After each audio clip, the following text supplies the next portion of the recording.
Yo. Boom, baby. We are live. Welcome to Rule Zero, special edition. We are here, the big three, and we are going to be talking to you today about 2022 predictions and Nostradamus show. advice for you guys, for you men out there watching. So if you're watching, please be sure to share this, send this to all your friends, families, all people that need help. As we here at Rule Zero have our work cut out for us, trying to help you guys out. I am back. I am out of the Corona prison. I was in coronavirus jail. I was taken from the airport in Tokyo, or in Narita, Japan, rather, because it's not in Tokyo, and put in a gulag for 7 days without any legal help or anything like that. They apparently said I had COVID. I had no symptoms. I had no fever, no anything. I had to eat cold Japanese bentos for 1 week in a row. No, it was awful. I lost a lot of weight. How much food did they give you?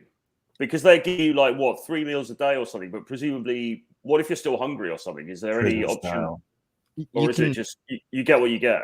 You can order ramen noodles, a cup of noodles, and you could order some like unhealthy shit. It's nothing healthy at all there. Yeah. It's like, oh, we're gonna lock you up, take away your rights and freedoms, and make you eat shit food. Dude, I got sicker staying in that hotel. Yeah. Than I was like checking in. No sun, no working out, bad food. Like, yeah, they're trying to kill you. It was insane. But anyways, but yeah, I'm out. I'm free. The hashtag free MLD campaign is over. I'm out. I am alive again. The supreme leader is reigning the streets once more. But yeah, well, that's what we're gonna talk about today. I think it's just gonna be us three. I think because Sterling is busy. Rollo's on the trip. Aaron Clary could not afford his internet bill, so he had to. It's part of the minimalist lifestyle. You take January off. Yeah, he's washing dishes at Perkins right now, and but yeah. So but yeah, we're gonna talk about just what we think's happening moving forward. Let's talk about it all, man. It's gonna be a little bit more of a free flowing show. How are you guys doing? How did you bring in the new year? I brought it in under political asylum. Yeah, you're a political prisoner over prisoners. I had COVID. Yeah, I got COVID, and I got wiped out for like 3 days. I was just sleeping all the time. Yeah. It sucked. I had to power through to like wrap presents and get shit set up for Christmas, and then Christmas Day, it was like the last day of having it hit me hard. And I had to like hide that shit and deal with the kids, suck it up, man up, be a dad, make sure they had a great Christmas. If you guys don't donate $100 right now, can you hear that? You're a beta male, you're a cuck, you're blue pill. Oh man, thank you to Sam Whiskey 999. Excuse me. The air is so dry in Tokyo. It snowed the other day. First time it snowed in Japan, in Tokyo, like literally in like almost 2 years, I think. Suck it up, cupcake. Hey, thanks, Dad. Welcome to the show. Sam Whiskey 999 super chat. I see Hot Dude finally escaped from Hashima Island. I did. Troy, I love you so much in so many different ways. Troy and John Fitch. John Fitch and I actually. We got to hang out. We met in San Diego. Real life. I saw John Fitch TKO a bowl of French onion soup at Outback Steakhouse. So good. I tasted it for a week in my mustache afterwards. Oh man, we did. Really... Although unfortunately I wasn't able to meet John Fitch, but hopefully that will happen at some point when I get to San Diego. But it was awesome to meet up with you, John. Finally, that historic moment outside. What was that place? Moxie's. Moxie's in Brickell. John Fitch was able to speak at Hot Dude Con San Diego. He gave a self-defense presentation for men, just talking about how to, just how to neutralize a threat and how to really own your space, man. It's yours. I loved the presentation. I loved it so much. Troy spoke at Hot Dude Con in Miami, where it was a little bit more of an intimate group. John was part of the largest audience. We had like 60 plus guys attending Hot Dude Con San Diego. Miami was about 25, and then Dallas was 35 at 40. And it was awesome. What was John, what did you think about everything you saw at the San Diego event, meeting me and the community and all the guys? What did you think about everything? It was awesome, man. I really enjoyed it. I needed to get out. I needed to like get out of town and like hang out with some cool people. It was really cool to meet everybody and actually interact with the guys who were kind of helping. It feels good. You know, I mean, I've been a teacher my whole life. I started teaching other people when I was in junior high, teaching people how to wrestle, teaching younger kids how to wrestle. I got my degree in education. You know, I'm a born teacher. I enjoy learning new things, processing it, and finding a way to teach other people what I've learned. It's just, there's nothing more rewarding than when people get to have that aha moment when they get something, you know, like that's one of the things like I love about being a dad is like when the kids are little, they have those aha moments all the time.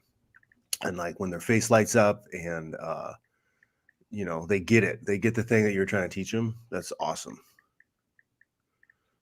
Troy, we got to meet up. I mean, it was a pretty legendary moment in Miami. It really was.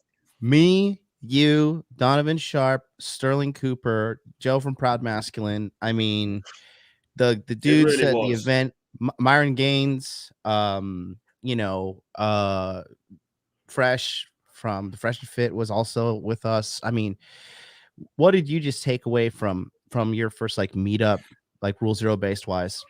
Well, it was great to meet you guys. It you know, yourself especially, John, obviously really, really special moments. But I think in terms of the Hot Dude event, just the level of engagement for those guys, because like you said, it was a fairly intimate sort of group. But you could just see the level, how engaged those guys were, how much they really wanted this information, how much they really just wanted to change their lives in a positive way. And that was really, really fucking inspiring. Just to see that hunger for people to change and the way that also, you know, not blowing our own trumpet, but the information we're giving across is making a difference and people just really, really want it. So for me, it was really inspiring actually just to come out and meet those guys in person, as well as you guys.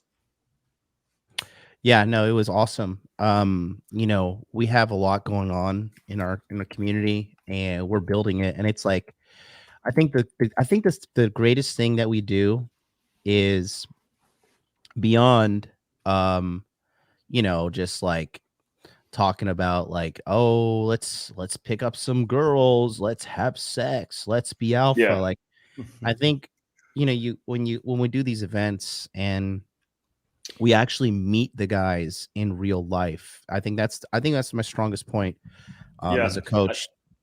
And it's really going beyond. I mean, I speaking for myself, you know, I'm obviously somebody. I'm into sort of game and dating and stuff like that. And that's my sort of key topic at the moment, if you like. But I think we really are moving away from this thing of like, yeah, man, it's just about picking up chicks at the club and whatever. I mean, and your speech in particular, John, because I know that your direction has sort of changed, or not changed exactly, but you've sort of modified your message is sort of evolving, let's say, over the last sort of half a year, whatever. And your speech was really, really powerful as well. I'm not just saying that to blow smoke up your butt because I'm on the channel, but it's like you know what you were saying, I think was really important. And that's really the direction I see this message going into 2022. Yeah. You know, it's really, really helping with that sort of that inner stuff, that inner trauma, those issues are really the key thing. It's not about the girls and the money and stuff. It's that all of that's great. But if you don't have the inside stuff sorted out, then you're not going to get where you want to be. Yeah, the money, the girls, all that stuff is a reflection of the inner work. Yes, exactly. Dude, so like, because if you have the outside stuff but the inner work isn't there, you're gonna fuck up. You're gonna make mistakes, and that shit's gonna come crashing down. Rollo, good morning, welcome. Good morning. The blood sucking trolls of the chat are already at it. John MLD and Rollo are falling out. Rollo, I didn't get the memo. Are we mad at each other? Are we mad at each other? Morning. You're in No. you're in Make Houston, it right? true. I'm in Houston right now. Speaking of, can you guys hear me okay? I'm using this. You want to mic hold today. it up. Do I? Is that better? Is it better if I go like this? Yeah, holding Yeah. it up is I'll sounds try to way make better. it. I'll try to make it a little bit more sensitive for you guys. Yeah. No, I'm in Houston. I'm here for the Rebel Capitalist convention. I don't know if you guys caught it yesterday, but I did a live stream. George Gammon was kind enough to give me a convention room for about an hour, actually more like 2 hours, prior to the mixer that was going on. The convention's going on right now here in Houston. And we got people here like Ron Paul is here. Robert Kiyosaki, of course, is here. I'm going to try to do some interviews and some talks with Robert while I'm here as well. Did you get a chance to meet Ron Paul? No, but I probably will on Sunday. So That's super and cool. then I'm going to the VIP thing at Four Seasons later on Sunday when we do the wrap up. And I'll probably talk with him there. But it's I want to stress that, you know, people say, well, why are you at an economics thing? And it's like, well, as you guys were saying, just as Fitch was saying just a minute ago, is that my talk yesterday, if you haven't seen it, it's up on my Instagram. It's only an hour long because apparently it only allowed me to do an hour of it. But my presentation there, my talk was pretty much can, like, say, you know, intersectional dynamics and, you know, for lack of a better term, red pill coexist within sort of other spheres and other wheelhouses. And I think the answer is yes. A lot of these guys who are part of the red pill community have a lot of crossover in this community as well. So I'm out there talking to all these guys. I think we had almost about 20 guys in the workshop, but there are probably about 800 people here right now. And if you, like I said, if you've seen my Instagram, you'll see a little quick hit video of the convention center here, and I've never seen a convention like this large before. It's seriously like there's 1,000. I mean, this is a real convention. Okay, this ain't no Orlando shit. I mean, this is like a real freaking convention here. And I wanted to. I like what John's been actually getting at recently is that I've said this last year, we need to expand into other spheres, because a lot of the guys who are following George Gammon also follow me. As you know, I've been working with Kiyosaki for a while. If you would have told me this time last year that I would be like working with Robert Kiyosaki, I would have told you to get the fuck out. But it's like there's so much. And again, and John, you know, I've been meeting guys since probably 2017. Well, actually 2015 when I was doing Man in Demand. But you're absolutely right. Guys need to have that face-to-face. They need to have that one-on-one. And Justin Waller is here with me as well. Tom's with me, and we're going to do some sort of on the ground video with some of these guys. Yeah. But I mean, it's the same story. Like, guys will come up to me and they'll just want to like lock you down and monopolize you and say, man, you know, thanks for saving my life. What about this? What about that? And they want that instant sort of, you know, connection with you. And I was very surprised that it's at an event that is not necessarily a red pill event. So I did this workshop as a sort of proof of concept, because I wanted to talk about how intersectional dynamics is important to know this, not just so you can go and get the girls, like Cappy will say, right? It's beyond that. It's so beyond that. There's and I it's really hard for me to stress that, because every time I'm in an interview with like Michaela Peterson and she says something like, oh, well, what is the red pill? And aren't you guys just angry guys? And aren't you just bitter men? And aren't you guys? And it's like, no, it's so much more than that, because my main gist of my talk yesterday was that there's no elevator pitch for the red pill. It crosses into so many different aspects of not just your personal, you know, one-on-one with a girl, but it also, like, why are we considering Kamala Harris for vice president? Why are we why is it that Janet Yellen is the director of the Fed? Why is it okay to lock everybody down for a virus? Funny you should bring that up, John. I talked about exactly that yesterday in that presentation. I said the emotionalism and it's hysteria. Social order. It's female hysteria, and because women tend to be more concerned with pathogens, right? They tend to be like they want to be clean because they don't want the baby to get sick. They don't want the snake in the nursery kind of thing. And so it's that sort of female paranoia. And the theme of my talk yesterday was about how do women like run a country? How do women like run an economy? Because if you look at the IMF, if you look at the IMF, if you look at the World Bank, all run by women right now. And so at no other time in history has it been more necessary for a red pill guy who knows his shit to go in there and say, look, we need to have this conversation. And so it's not just about going and getting your dick wet. Yes, is it? Sure, but it's so much more than that too. And it's hard to stress the importance of having at least just having the conversations. And so this was like kind of like a proof of concept talk for me. And I was very well received. I had George Gammon come up to me afterwards, and I'm pretty sure we're going to do something a little bit more expansive in the next time. So, but it's much more than just the stereotypical caricature of a PUA. Now it's branched into psychology. It's branched into Evo Psych. It's branched into even just like what was the article? There's an article about how like a woman's egg actually selects between two different kinds of sperm. That's red pill. That's like let's talk about that. Why would that be? Little things like that to great big macroeconomics and politics, I think. And it's very important to have a really good based understanding. And no one's telling these guys this. No one. I am. Yeah. Yeah. Well, we are. Yeah. We are. We certainly are. Guys, listen real quick before we continue.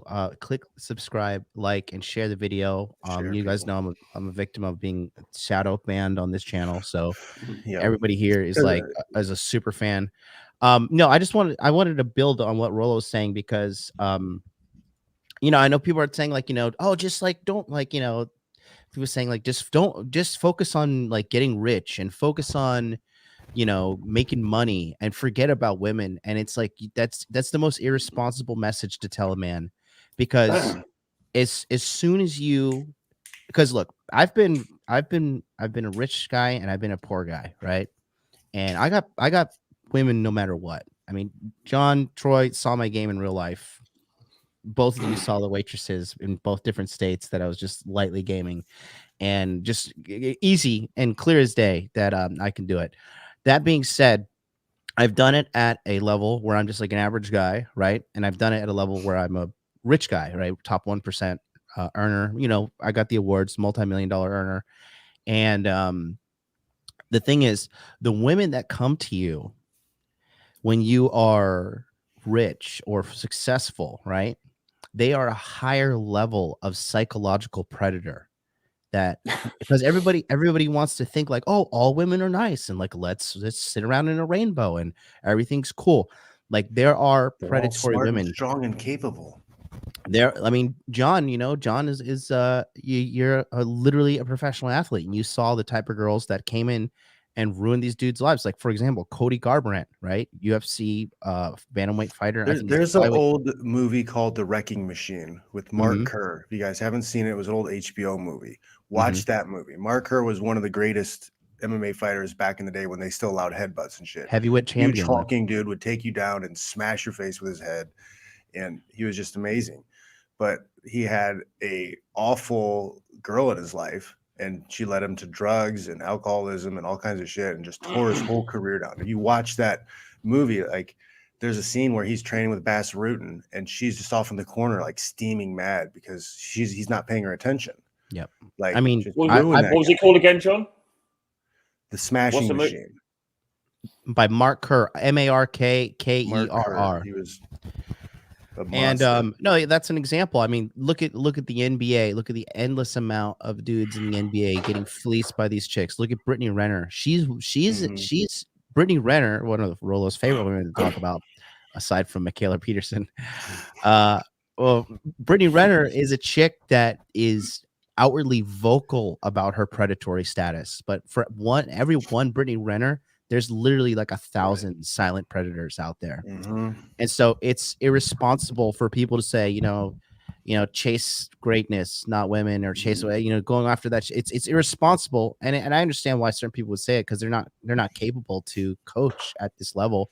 But the thing is, I mean, Rollo, you have worked in the liquor industry with literal multimillionaires and billionaires, and I'm sure you have seen on multiple times a very rich guy, a very well-off guy with a girl. You're like, he should not be with her, and he doesn't see how he's being controlled by her.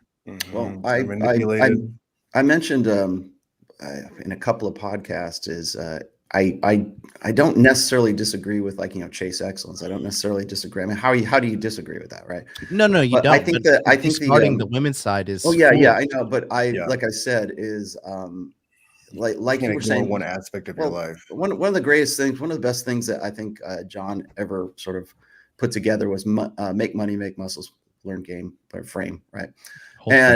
I think that from all of that, from like make money, make muscles, learn game, that's where you get frame. That's how frame comes together, is those three, right? So, but I think that my biggest problem is how we sort of talk about like chasing excellence. Don't chase girls, chase excellence. And so it's like the problem I have with that is when you say the word chase, it's like, oh, I'm chasing after girls. I'm going to chase. Like you're like some little kid on a fucking playground running after all the little girls around there. And you're just an idiot and it makes other guys who aren't chasing girls or who can't chase. There's a difference between could and can't. And so when we use terms like chase, I think it kind of lowers the conversation a little bit, because when I talk about guys who are like, definitely chase excellence, definitely have ambitions, have confidence in that, like build yourself up as a man, make money, make muscles, learn game, right? What happens is guys tend to focus only on one of those things, like whatever they think is their greatest advantage, whatever they, I'm just going to make a lot of money and just, bang really hot girls, right? Well, maybe that's Jeff Bezos.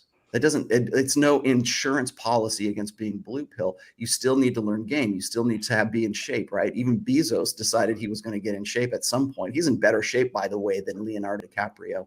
I don't know if you've seen recent pictures of Leo, but like Jeff Bezos has definitely got a better body than him. No homo, but I think that when you just focus to the exception of all those others, like if you focus on one aspect of that to the exception of all others, you become really, really weak in other areas. So I don't see why chasing excellence and building your brand and building yourself up as a man, like financially and physically and just sort of like internally as well. I don't see why that it needs to exclude also experiencing women as well. Because if you're not prepared for that, then you get rolled.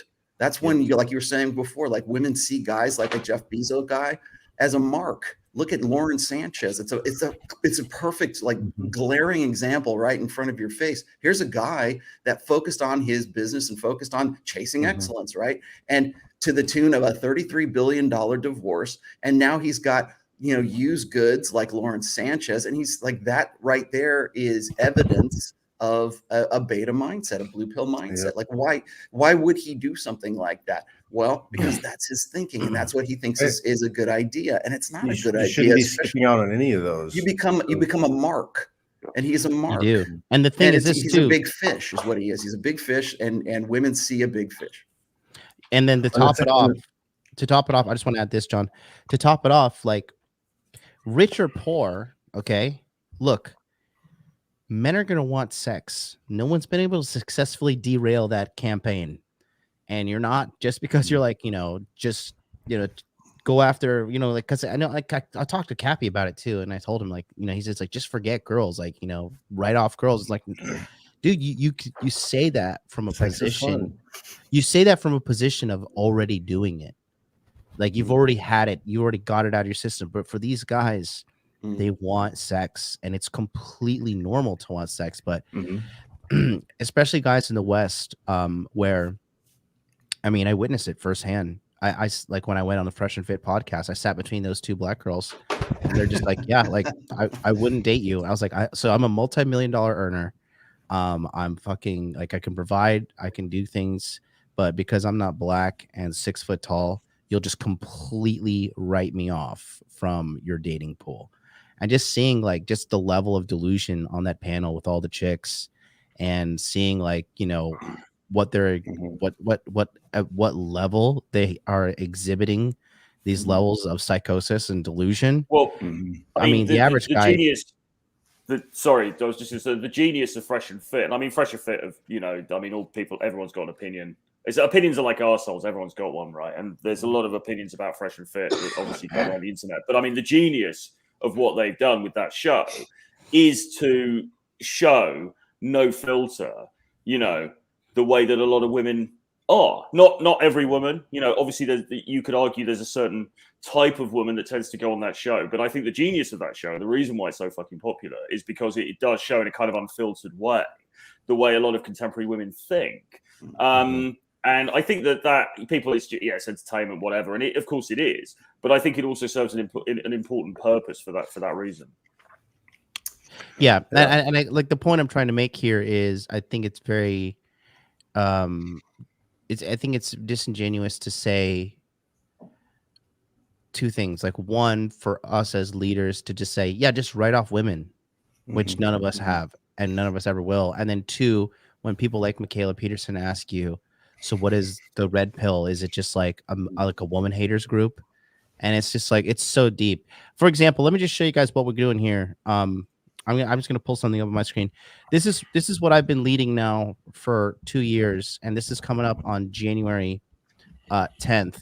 Okay, so this is what we do at the Masculine Empowerment Network. Enrollment is closed, but just so you guys know, so starting Monday, January 10th, and then finishing on January 21st, this is the schedule we're operating. So this is all done digitally on Zoom, and each thing you could see here, like we're starting off with a guy who was part of the masculine journey, right? How to develop frame. Paul from Apex Mindsets talk about Dread Game, Solid Frame. Edith Programs talk about making money, big tech, Web3, the money aspects, right? Charlie, Cultivate Cryptos, talking about cryptocurrency. We have a confidential military leader who is not disclosing his identity for security clearance purposes, but he will be there talking about principles of strength and conditioning, leaders as well. Aaron Clary's doing his finance Q&A. Rolo's doing his Q&A. I'm doing mine, identifying inner game weaknesses. Troy Francis obviously talking about the importance of cold approach. Traditional masculine virtues. We're holding everything. We have inner game topics. We have all this stuff here that we're going over, and like this is a compilation of things that I've realized on twofold. One, that guys have told me that they need, and two, what I've realized they need as well. Big ones that are new here are identifying inner game weaknesses is one, and then overcoming rejection and failure is from inner masculine, and then as well as here the mindset of a high value man, and inner game topic from Hypnosis for Men. So we're really just steering the dialogue here at Rule Zero in a little bit more of a practical direction, because yeah, because like that actually works, because I've predicted this, and it doesn't make me feel good to say it, but a lot of the guys, these PUA legacy guys, recently with what happened with Tom Torero, he recently tragically has taken his life. You're seeing Mystery gone off the deep end. Rooch V has completely converted to Jesus and lost his mind. And all these guys who led the PUA revolution, where I've always said I've never been a PUA. I never will be a PUA, yeah. But these guys, it's just not genuine. Well, the thing is, look at what's happening to them, because they are guys who thought that the answer is just getting girls. The answer is having sex with a bunch of girls, and it's not. It's 20-year-old mindset. It's make money. Listen, it's make money, make muscles, learn game, hold frame. The core four. Those are the things that help you build a complete man. If a man is to, from age 15, 13, whatever, start focusing on make money, make muscles, learn game, hold frame. You Because can't so ignore many guys, any of them. I think, yeah, you know, because Rolo's talking about how you can't ignore the girls and focus on your career because the girls are going to catch up with you later and you're going to fuck. Same thing with your health. If you're eating shit food and not exercising from your 20s till you're 35 and you got a successful career and you've been talking to girls, but like now you're sick, you got diabetes, you're fat. Yeah. Like I mean, you're going to die of a heart attack at 45. look at, You know, you look can't at, you can't skip out on shit. You can't look at the not. speakers at the missing 21 chromosomes convention. You know, that's what I'm calling it from, a missing 21 chromosomes convention. You got men on there that look like they're 9 months pregnant with fucking twins. And this guy's supposed to tell me how I'm supposed to live my life. Dude, you're not gonna see your kids graduate. Because you're gonna fucking die. Like you can't sit here and delude yourself with platitudes of this is how you look cool as like carrying a dad's baby diaper or diaper bag or whatever fucking shit they were talking about at one point. Yeah. You can't neglect these things. Like as men, all of us here on the panel and who are watching us, we want to be physically strong. We all think we know how to fight, right? We, some of us do know how to fight. You John, are in one, right? John, myself, Rolo knows how to use turn yourself into a hard target. Money. I've met so many guys in their 40s and 50s, completely ruined and in a broken place because their entire life they've neglected their finances. I mean, it's really fucking sad to see this shit because when you're older, right, women like there's a certain truth that guys don't see, they don't want to grasp. Like when you get older, if you're past the age of 35 and you don't have your shit together, women are gonna be like, this guy's like subconsciously like, yeah, what's wrong with this guy? Like, why doesn't he have his shit together? He's an older man. Yep. But when you have your shit together, bro, like I didn't understand the level of like like high quality pussy you can attract when you're like have like a 85-inch television in your living room and a cute dog and a beautiful luxurious mansion that you're living in, tower mansion now they call it in Japan. But and then versus banging a girl on like an air mattress. Like you can only bang a girl on your air mattress for so long. Like after you get your shit together though, it's funny, you can get away with murder too. It's like these girls, like the leeway for you fucking up is a lot larger because they're like, okay, well, I really like riding in the fucking Mercedes to get brunch every Sunday, not paying for anything, and he dicks me down good on top of that, and I don't have to worry about anything. There's an expectation, John, for older, more mature men to have made it. Yes. Rich popularized the idea that, women don't care about your struggles. They wait at the finish line and they bang the winners, right? Yep. Well, the thing is the finish line is when you're like in your mid 30s, or it should be anyways, if you've maximized your potential. For some guys, it might come a little bit later, but the long and the short of it is that if you're an older guy, women expect you to have made it, if that makes sense.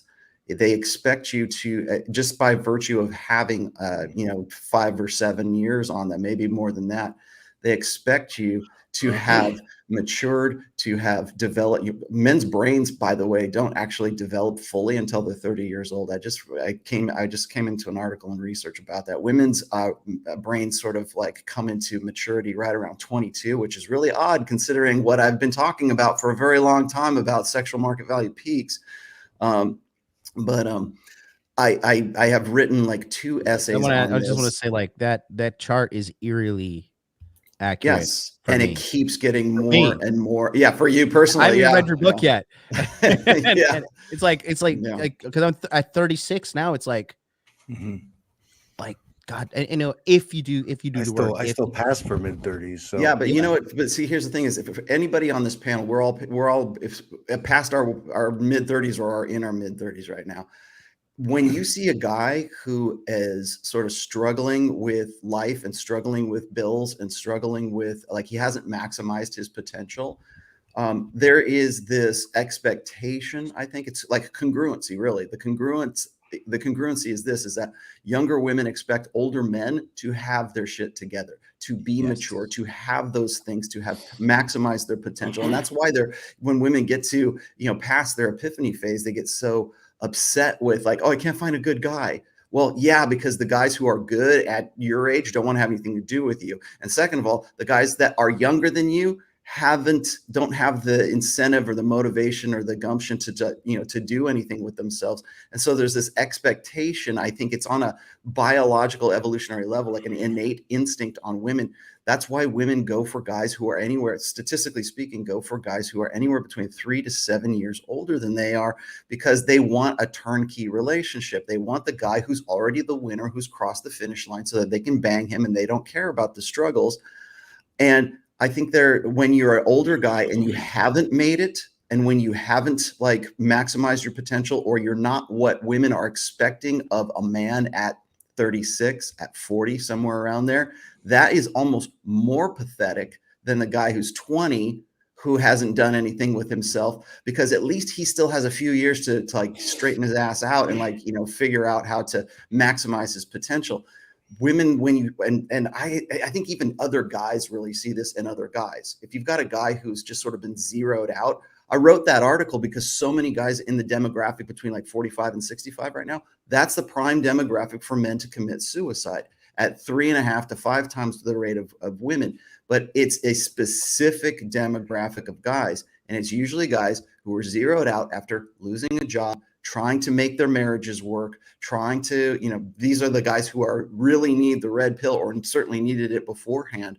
But it's that suicidal potential for guys who are like, okay, I'm 40 years old and I haven't really done anything with myself. And at some point, I think women look at that and they go, you're 40 and you're still living in your mom's, basement. You're still living in a shack in the woods somewhere, that I think is really, it weighs heavy on guys, because I think, again, on some level of consciousness, men realize they have a burden of performance, and that's what informs our understanding of whether or not that guy is respectable. Men have to become, we have to become. Women just are, men have to become. But if you don't become anything, you're not respectable. You haven't earned any kind of respectability, because that's based on your performance. I think there's one small point there which I think is interesting, which is I think that younger guys can ride out on potential for a while.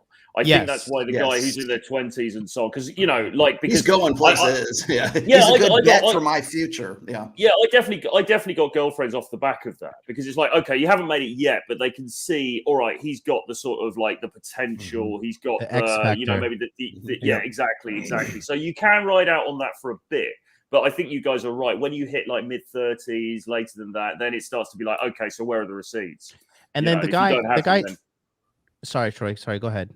Yeah, and if you don't have them, then you're screwed, or rather, you're not going to get screwed. Right. And Darth Squidius says, you don't need to be rich. You need to be good. I'm not telling everybody you need to become ultra rich like me or whatever. Like, but I'm just saying that, like, you need to have your shit paid off. You need to have your house. You need to have shit you're working towards. Little retirement money put away. The thing is this, right? Like I talked with one of these. I keep in contact with a lot of women I used to date in Tokyo area, because I just like to see how bad the average guy is.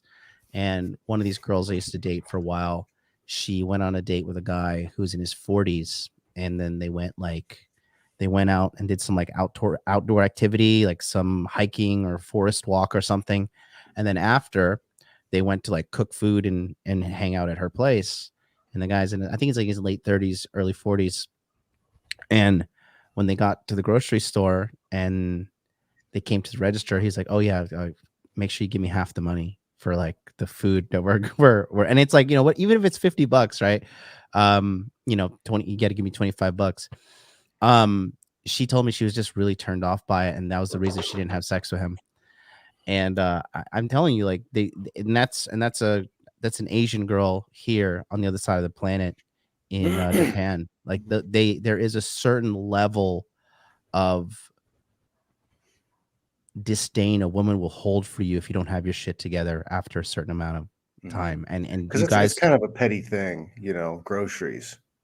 I mean, it doesn't matter. You should have your shit together as a man. Like, money is a Mhm. fundamental part of masculinity. I don't give a fuck what anybody says, right? You have to focus on getting your money together. When I talk to guys in my community, he's like, yeah, well, I can't get girls. I'm like, what do you do for them? Well, I'm 37 and I work at Domino's. I'm like, okay, so what's going on? Why would Like, you get girls? You're yeah, 37 and work at But Domino's. but interestingly, there was a sort of narrative in the early, like game guys, if you like, that actually this stuff wasn't important, and that there was almost a stigma. There was almost a Mhm. stigma about money in a sense, because that was seen as, oh, you're being the provider, which I know that's nonsense, Mhm. but just Right. just the thinking was, if you just learn these techniques, if you learn these ways to structure a conversation, if you learn these like lines or whatever, that's going to take you far enough, and the other stuff you don't really need. And of course, but like you're saying, John, we can now see yeah. the sort of the rewards that have been reaped from that first generation of guys. In addition to that, I want to add this: just because you have your money together doesn't mean the girl's going to come knocking on the door. Right? Absolutely. Absolutely. That's the thing. I want to. Well, I want to mean, deep. they will come knocking on the deep- door to like take shit from you, get you to pay for clubs, get you to pay for Right. all kinds of other shit. But I they're wanna- not gonna love you, date you, put out for you. The burning desire won't be there. I want to talk about this guy here. Says, I know guys who are sleeping with 6 figures women and millionaires. They ain't even rich, right? So for every guy like that, there's literally 10,000 sexless men. Yeah. Literally 10,000 sexless men. So you should And when you and write stupid six-figure things women like and this. millionaires, but like that doesn't mean they're Mhm. attractive. It doesn't Yeah, mean like they're, when they're you not run write through. stuff, It doesn't mean they're not 50 years old. when you write stuff like this as a guy in the chat, you got to realize you look so fundamentally stupid when you write this, because you're like a girl that's like, oh, you know what? I'm going to have babies when I'm 45. I'm going to freeze my eggs. Like, oh, because, forget the stats that like literally the majority of those things fail. Yep. Me, I'm going to do it. I'm going to hold out till I'm 45, and I'm It's also like going to get a telling 6 foot tall. Oh, your average guy's taller than your average woman. Well, I know Sally and she's 6'4". Yeah, exactly. Oh Or yeah. this So it's chick's- what about That's how you're you thinking sound it's when you say shit like that. Fitch, that's called whataboutism. It's actually a sociological, psychological thing. It's what most guys will default to sort of like the not all women are like that, or not all men are like that, whatever. But that's it's rooted in what's called whataboutism. What about this? What about that? What about this? Like as if that's going to set the universal, and it's a fallback. However, I will say this: like the time I got the most tail in my life was when I was in my quote unquote rock star 20s, and I had like 2 nickels to rub together. What happens in that case, I know because I've experienced it personally, is that you will gross out in other areas. If you don't make a lot of money as a guy, you'll probably be a gym rat, right? Because that's what gets you chicks. You will gross out in money, muscles, game. If you're deficient in any one of those 3, you will tend to go extreme in the one that you are like, that's your strongest suit, right? So if you're really good at game, or you're really good at like schmoozing, or you're really good at like improv, whatever it is, and you're really good at game, there's a reason why like a guy like Owen Cook is teaching about game and stuff like that. Is because he grossed out in just that one area. Obviously, if you look at the guy, probably not the kind of guy that women fantasize about in a calendar somewhere for hot fireman, right? But he grossed out in one area. Now that could carry you only for so far, because after a while, women are going to have more and more expectations of the guy that they want to get with. That's why I wrote book 2. I wrote Preventive Medicine for exactly that question, because when a woman is in her, her hoe phase, 18 to 28, she's looking for, she prioritizes the things that make a guy that she wants to bang. That's the most important thing. Usually it's looks. When that girl, by the way, John, when you were on with Fresh and Fit, she's like, well, I wouldn't bang a guy like you. Yeah, because you're not what she's looking for between the ages of 18 and 28 at that point. When she gets to 29, she will be begging for a guy like you. She will say, where are all the guys like John when she's like 31 years old? Because she's in a position of necessity where she needs something that's different. So now her priorities have switched. And so all of the things, like for instance, when I was getting with women who are like in some cases older than me, in some cases younger than me, when I was in my rock star 20s, it was because they wanted that person. They wanted that character. They wanted the guy with hair down to his ass who looked like he played play it on stage. They wanted to fuck a rock star. And it wasn't because we were planning for the future. We weren't like picking out drapes for the living room. We weren't doing, it was just, I mean, as you were saying, like I've had sex with chicks in a 1-room studio in North Hollywood, and my coffee table was a fucking spool with, that you get off of the road, side or something like that. And women were like, would come into my room to like have sex with me before they went to work. So, when I see that, it's not about the money at that stage. I get it, but that's what they needed at that particular. It's contextual. So well, the guy who raised the point, and it's like, oh yeah, I know. I assume he meant that they were sleeping with attractive women, like John said. He said they were sleeping with millionaires, which it could have been Ghislaine Maxwell. We're not necessarily, that being a woman being a millionaire is not necessarily a millionaire chicks and 6-figure chicks usually not that hot. Exactly, but as Rollo says, well, a lot of them millionaire chicks are divorced.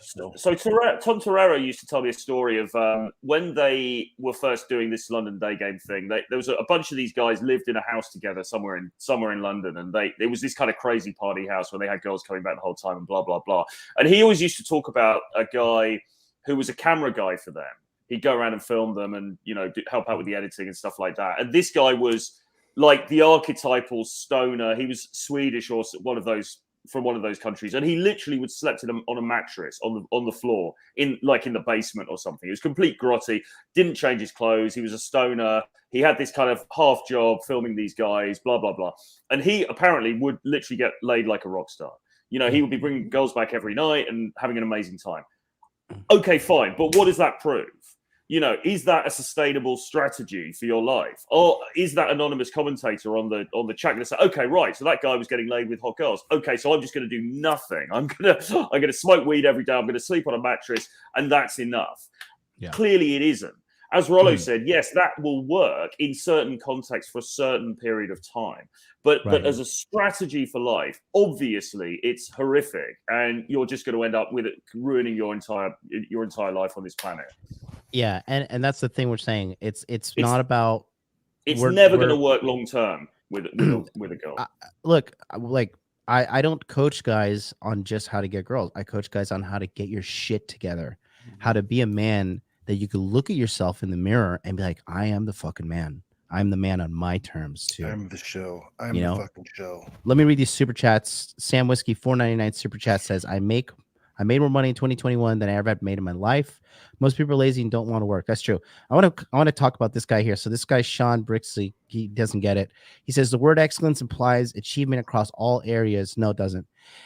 It seems like you're conflating it with financial achievement. If you get all your stuff together, the options for relationships increase. See, that's the thing that you don't understand, Sean, is that a guy who does not have red pill awareness cannot see what is a good relationship versus what is a bad relationship. You want to know?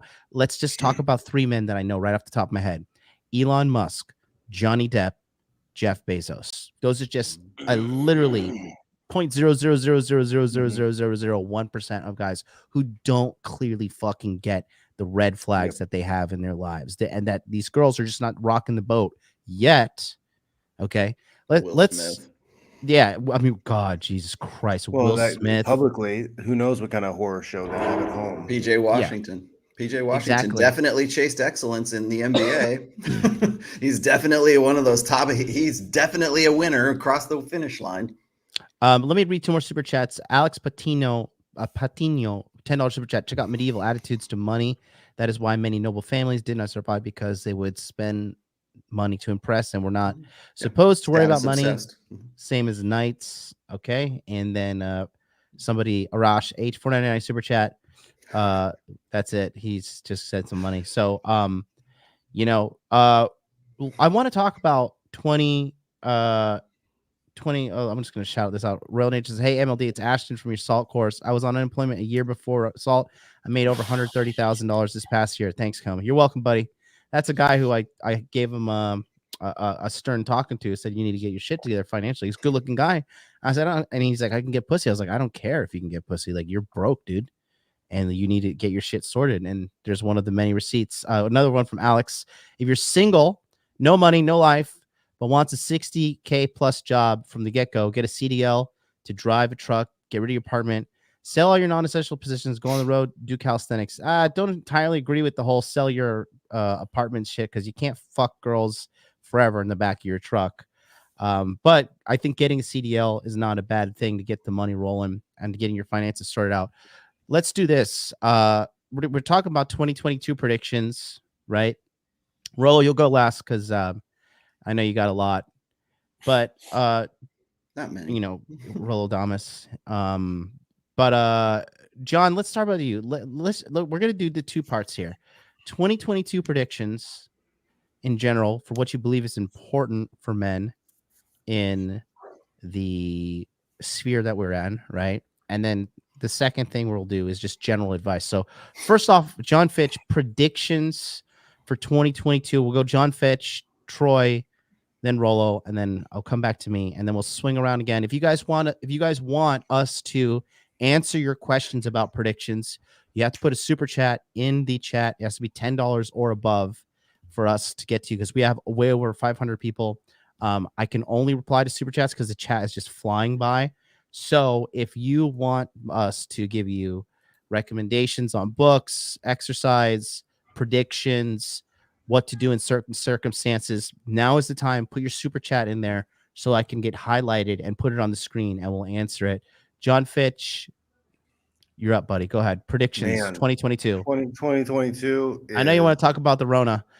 It's a little bit, well, yeah, it's a little bit sketch. So there's some things you have to be prepared for, because we're either at the brink of this coronavirus thing being over, or it's going to get a lot worse. It's one of those two things, because, you know, they're having stuff going on in the Supreme Court right now. And with some of the comments some of the judges made, I don't have a lot of faith that they're going to overturn the mandates.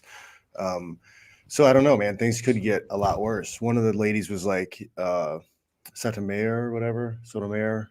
Mhm. She said something like, you know, the human body's like a machine, so why shouldn't OSHA be allowed to regulate human bodies?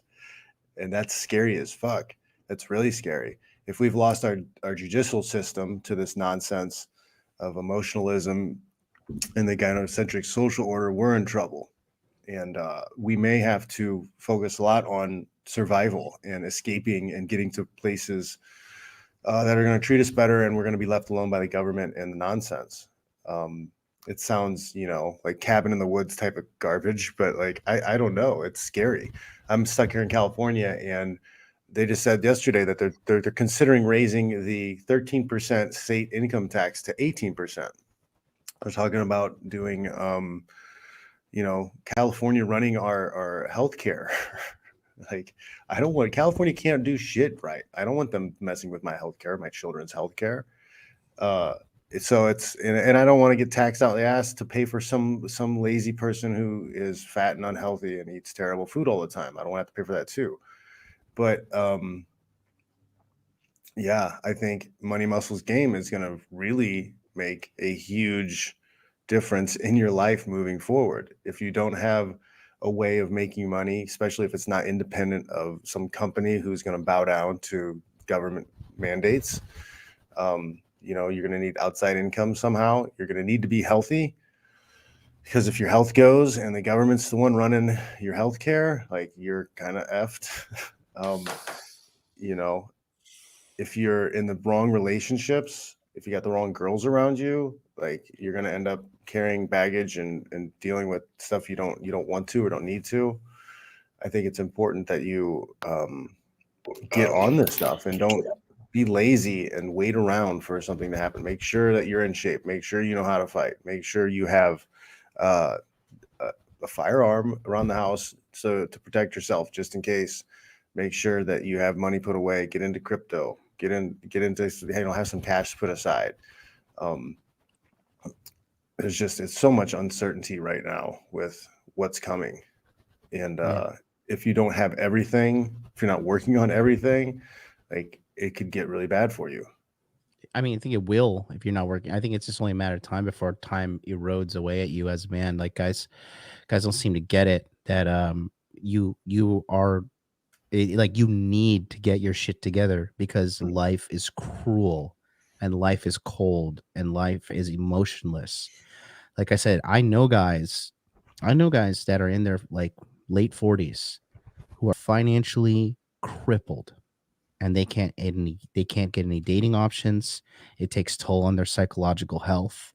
They can't do anything with themselves. It is hard to dig yourself out of that fucking hole, especially under the crushing weight of failed relationships in the past, depression, because like, you know, like I said, I mean, you know, it's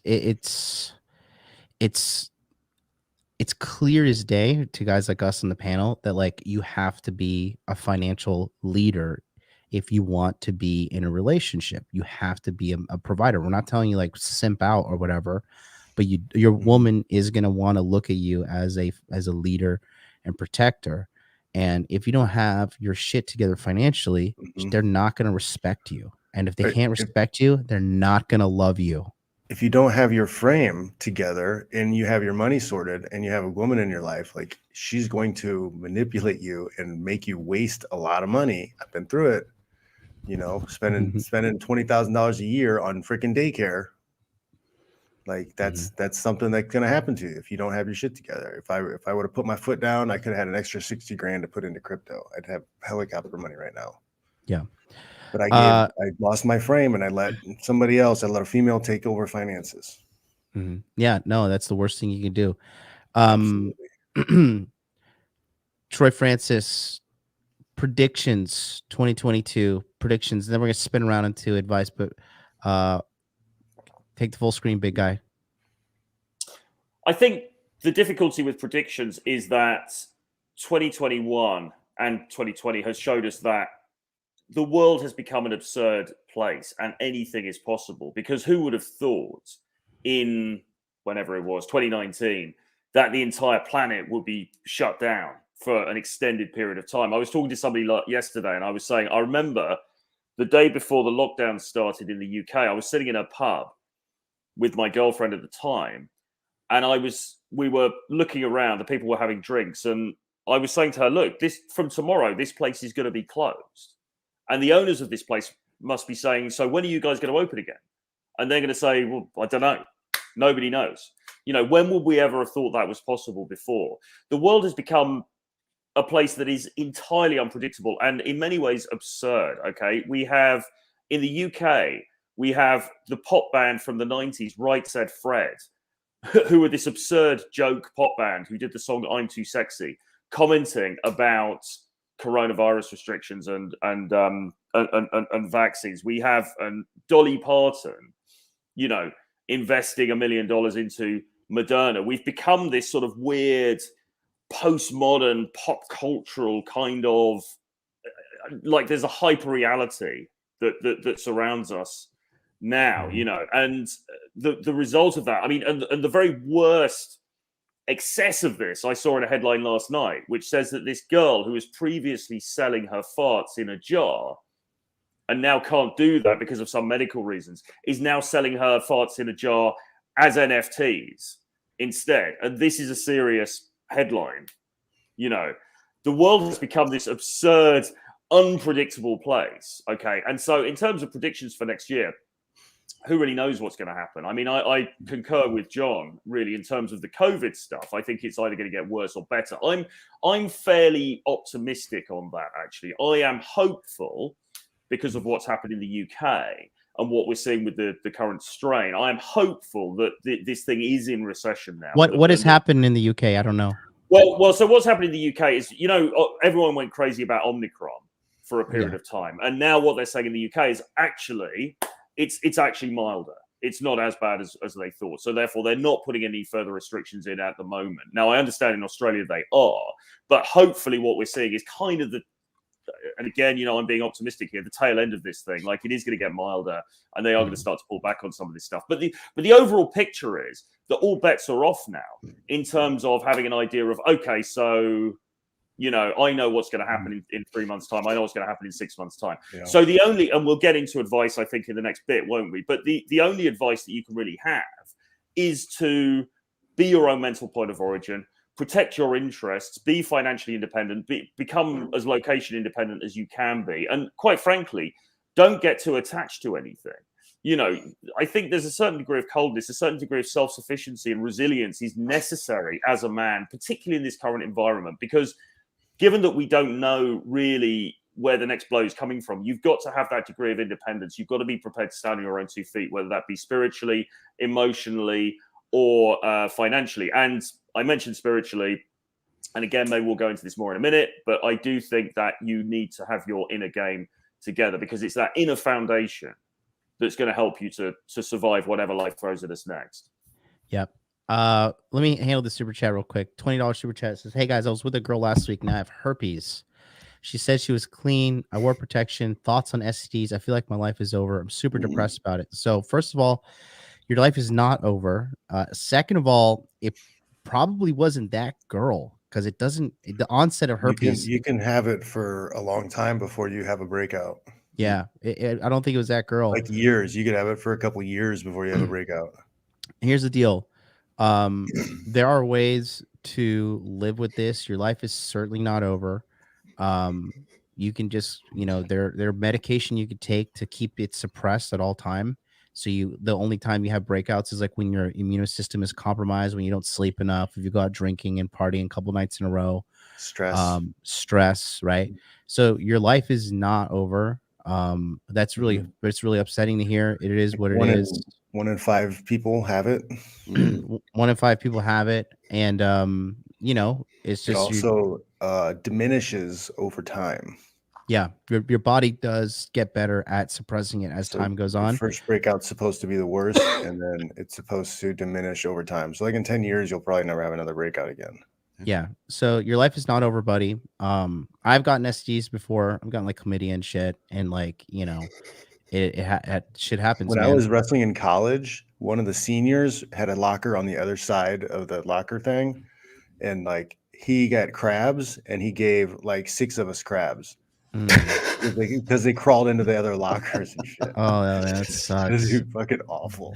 Yeah, and you look like, John's laughing about it now, and like I laugh like when I had fucking chlamydia, and like, it's like it just stings when you pee and you have to like take 2 pills to not have sex.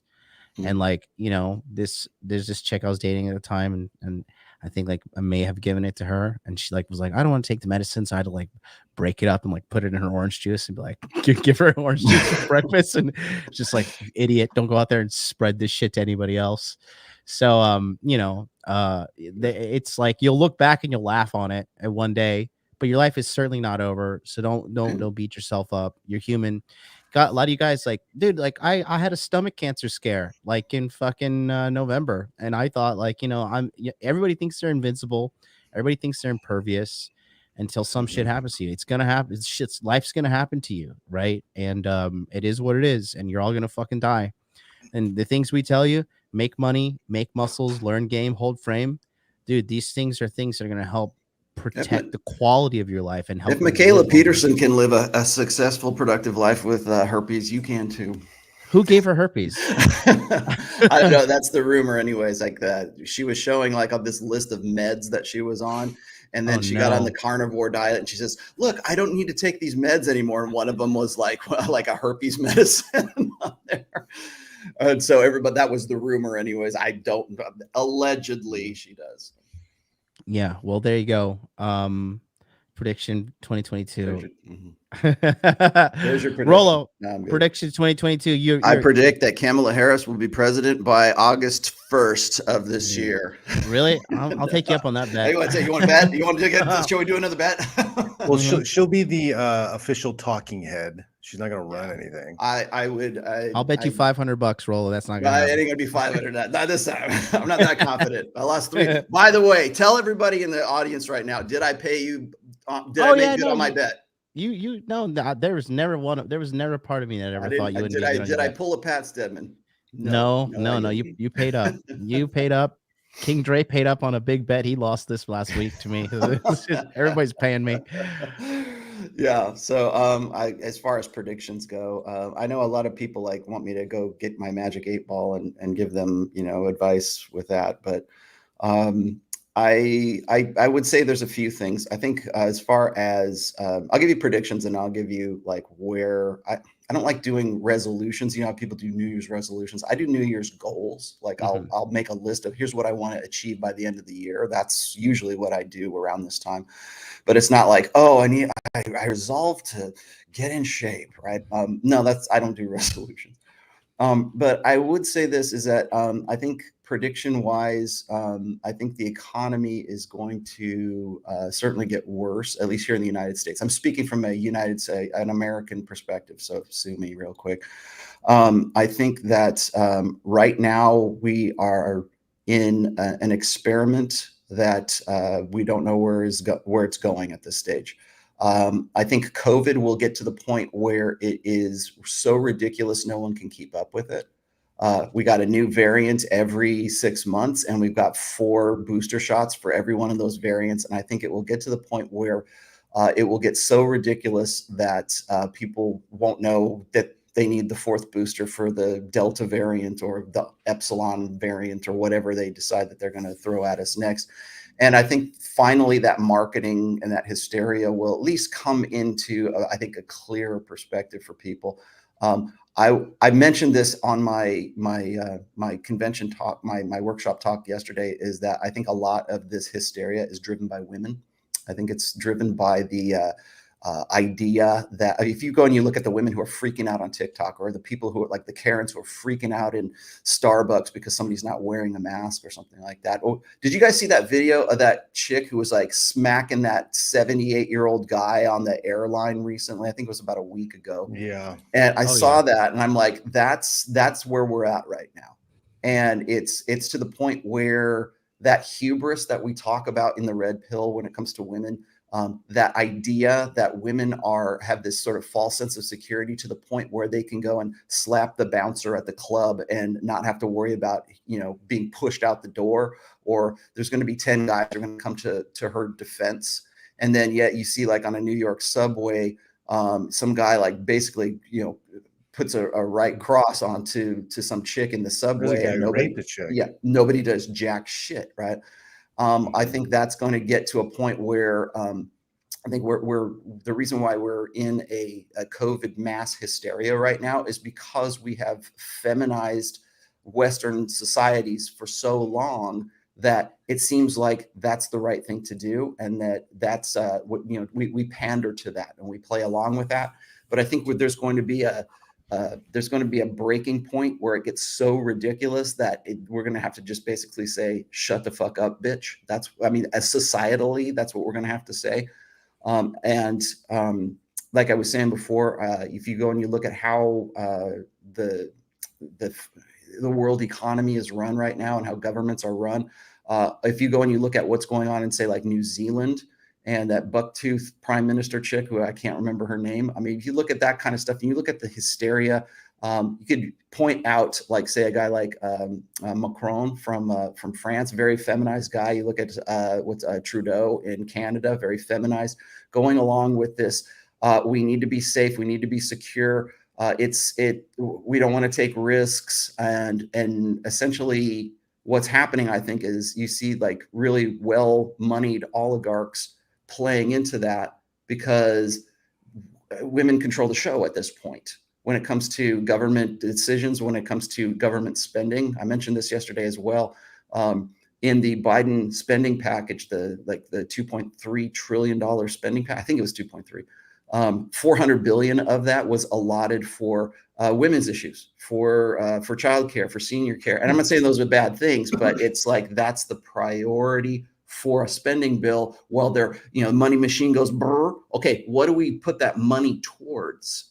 Towards more things that are priorities for the sisterhood. And if you go and you look at the amount of women that are in certainly the U.S. government, certainly in the cabinet, certainly in finance, in the IMF, in controlling the purse strings of so many different countries, we're going to find out very soon, probably, and this year, that's why I'm making this prediction right now, we're going to find out this year how women run the economy, how women run countries, and what's going to be the results and what's going to be the product of that.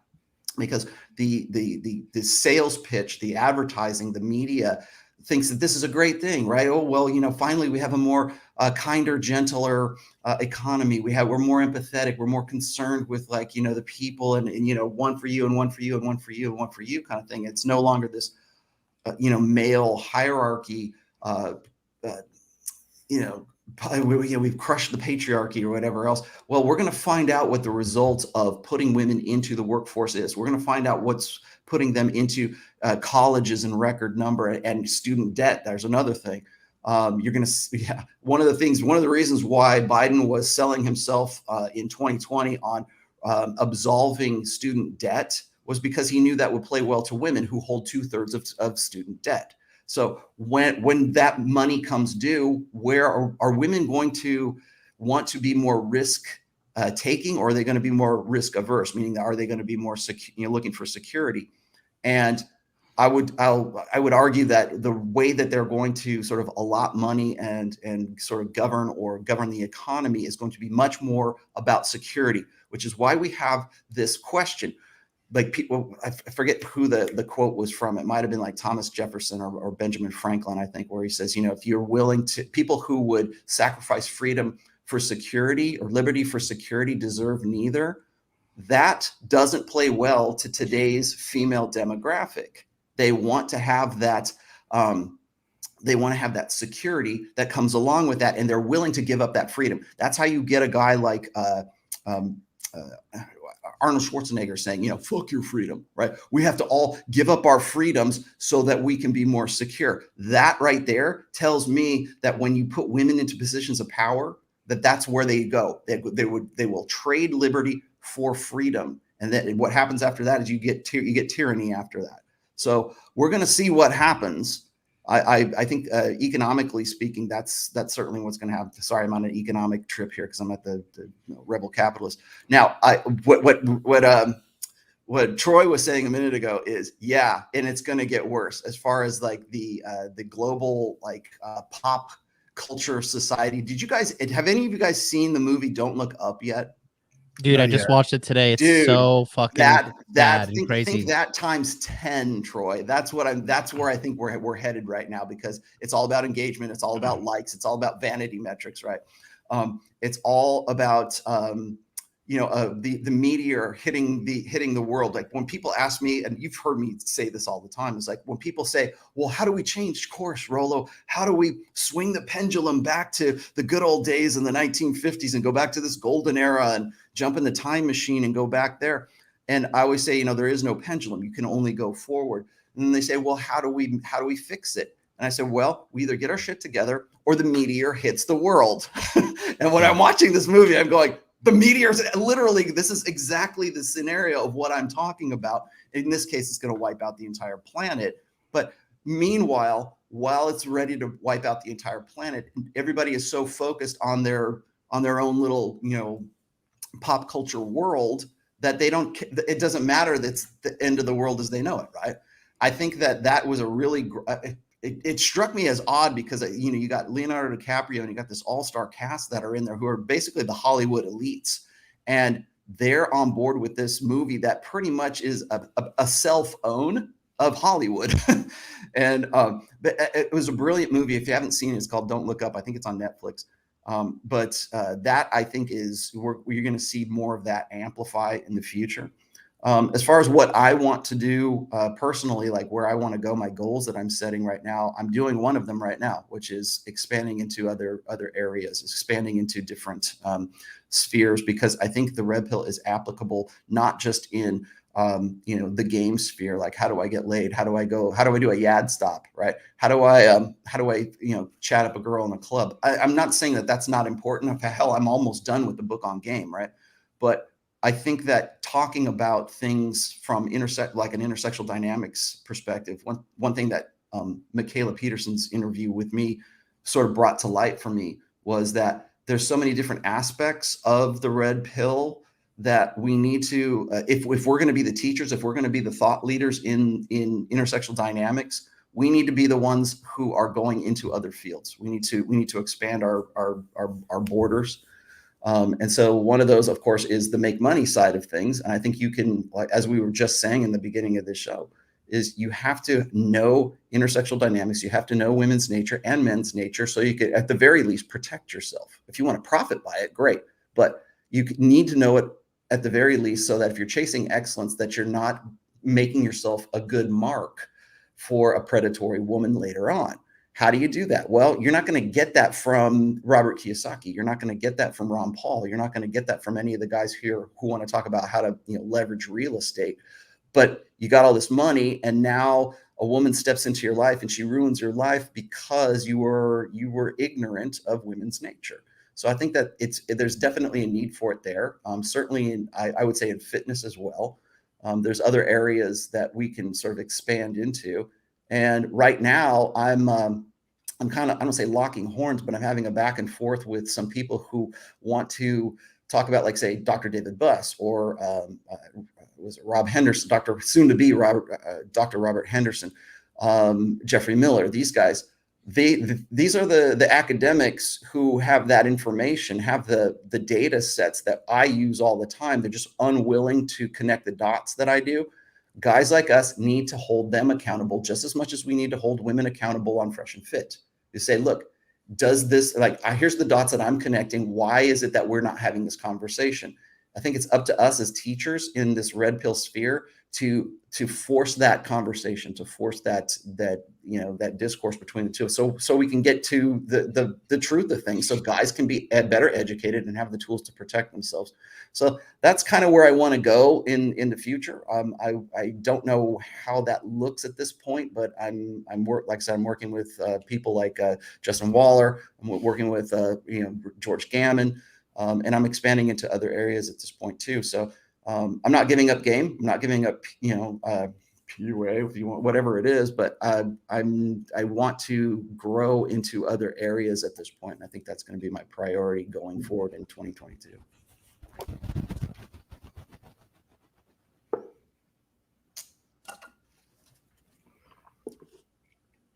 Did we lose John there? Did we lose John? I know. I think we lost John.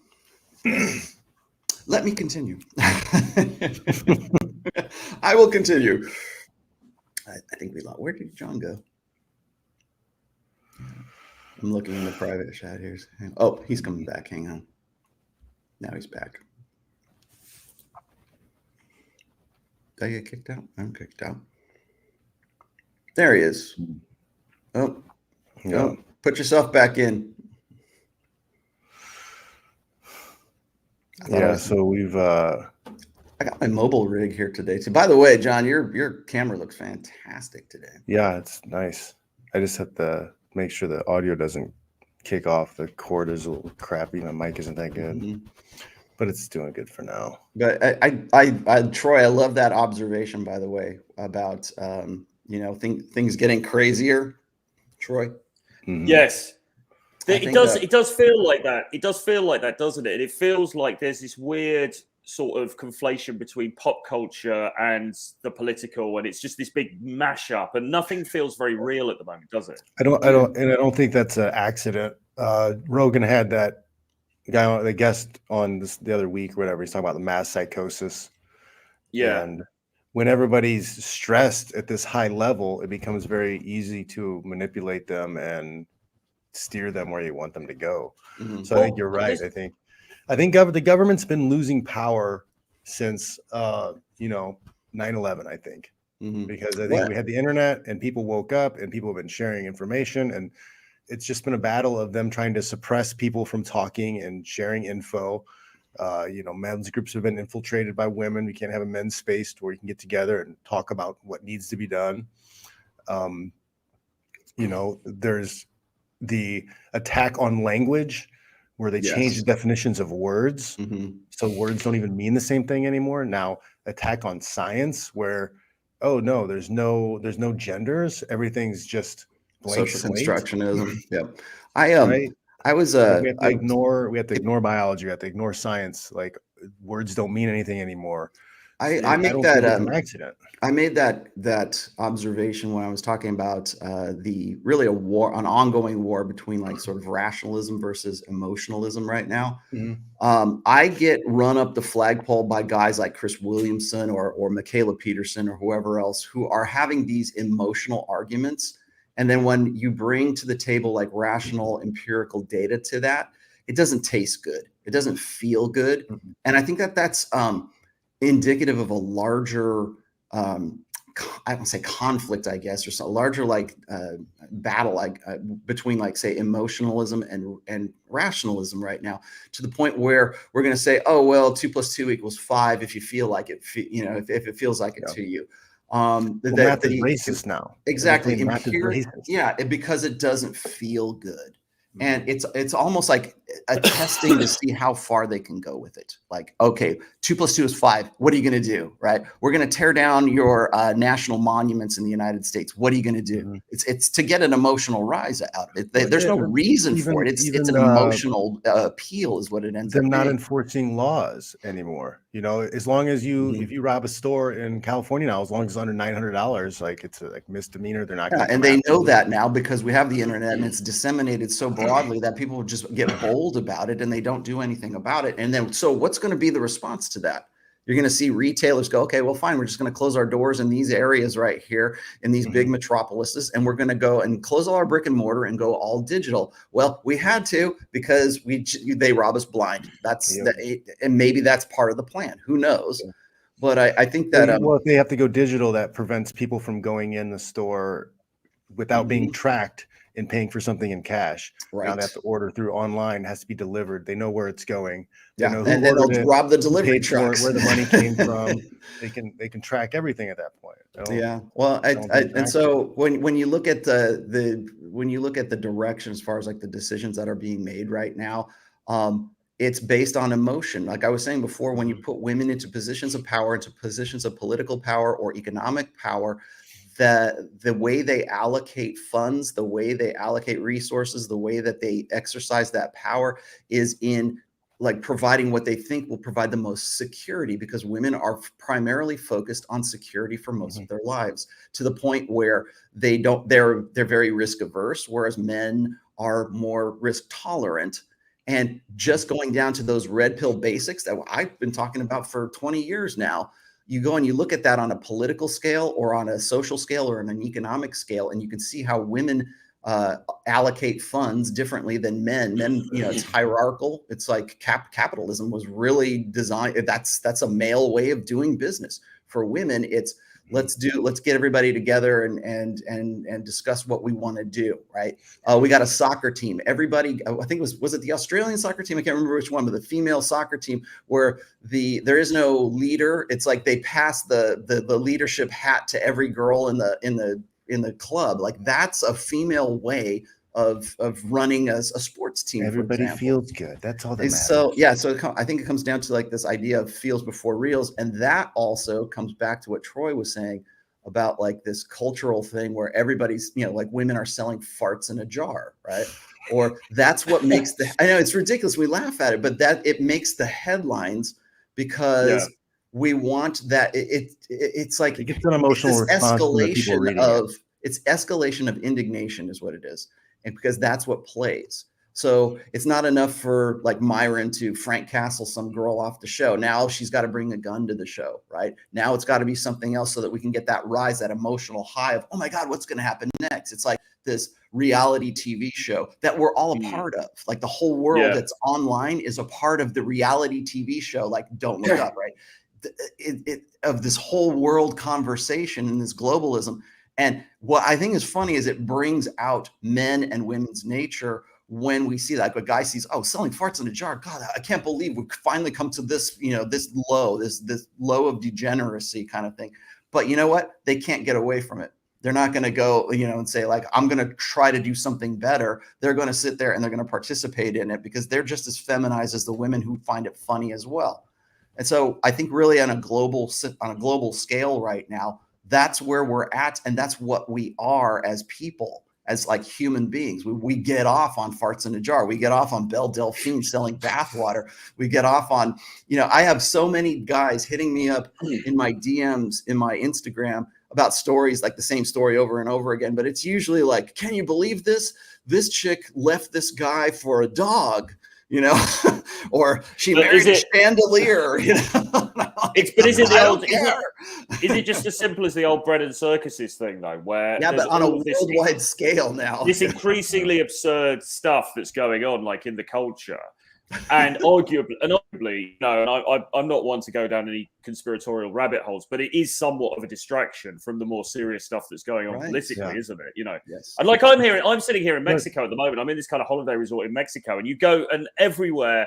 You're walking around and all that you see is like Cardi B videos, Megan Thee Stallion videos, you know, these hypersexualized, garish, brightly colored, sort of saccharine videos. And that's then played out in the culture because you've got this highly sexualized, you know, kind of like superficial sort of culture. And don't get me wrong, I mean, there's nothing wrong with that if you want to have a good time and whatever. But it feels like the whole world, like you said, is becoming this reality show now. We're all stuck in a Cardi B video. We can't get out, you know. I've been watching a lot of old movies lately. And one of the movies I watched the other day was The Truman Show. I kind of think everybody should go back and watch The Truman Show because basically like Facebook and the apps have turned us all into Truman. You're good, John. We can hear you. Yeah. Sorry, OBS just decided to crash, and my video capture device is just not being detected for some reason. So shout out to modern technology. But yeah, I think it's fantastic that you watch. I literally watched that movie Don't Look Up today, Rolo. I watched it today, and yeah, I think just I'm going to give my predictions for 2022. Now, I've been saying this since 2019, and my predictions are pretty rock solid. I predicted the catastrophic failure of the 21 conventions and 21 studios. And as long as Anthony Johnson is at the head of that organization, he just attacked me while we were on the show. He's watching because what else is he going to do? What else is he going to do? He has to watch us. He's forced to watch us because we are the red pill. We are the manosphere. He can sit there and try to claim that he's the president of autism or whatever the fuck he does. But I mean, he's in real damage control mode after the Roman McClay shootings on the 27th. His life is damage control. This is real life now. This is like his life. Did you see he released that really rambling, long so-called press statement that went on for about 17 pages and just brought in that, but also Jack Murphy, and then he was talking about you, and then he was talking trying about to cover his ass because the FBI is going to call him. That's trying why. to cover himself, but like he helped prop him up. Well, I'm still waiting for him to answer my kickboxing challenge because he said on a stream that he think he can fight me in a full contact fight. And Anthony, I know you're watching because you know you are so jealous of all of us and the crippling success that all of us are having. I will gladly lock myself in a cage with you and whoop your ass under some unified MMA rules.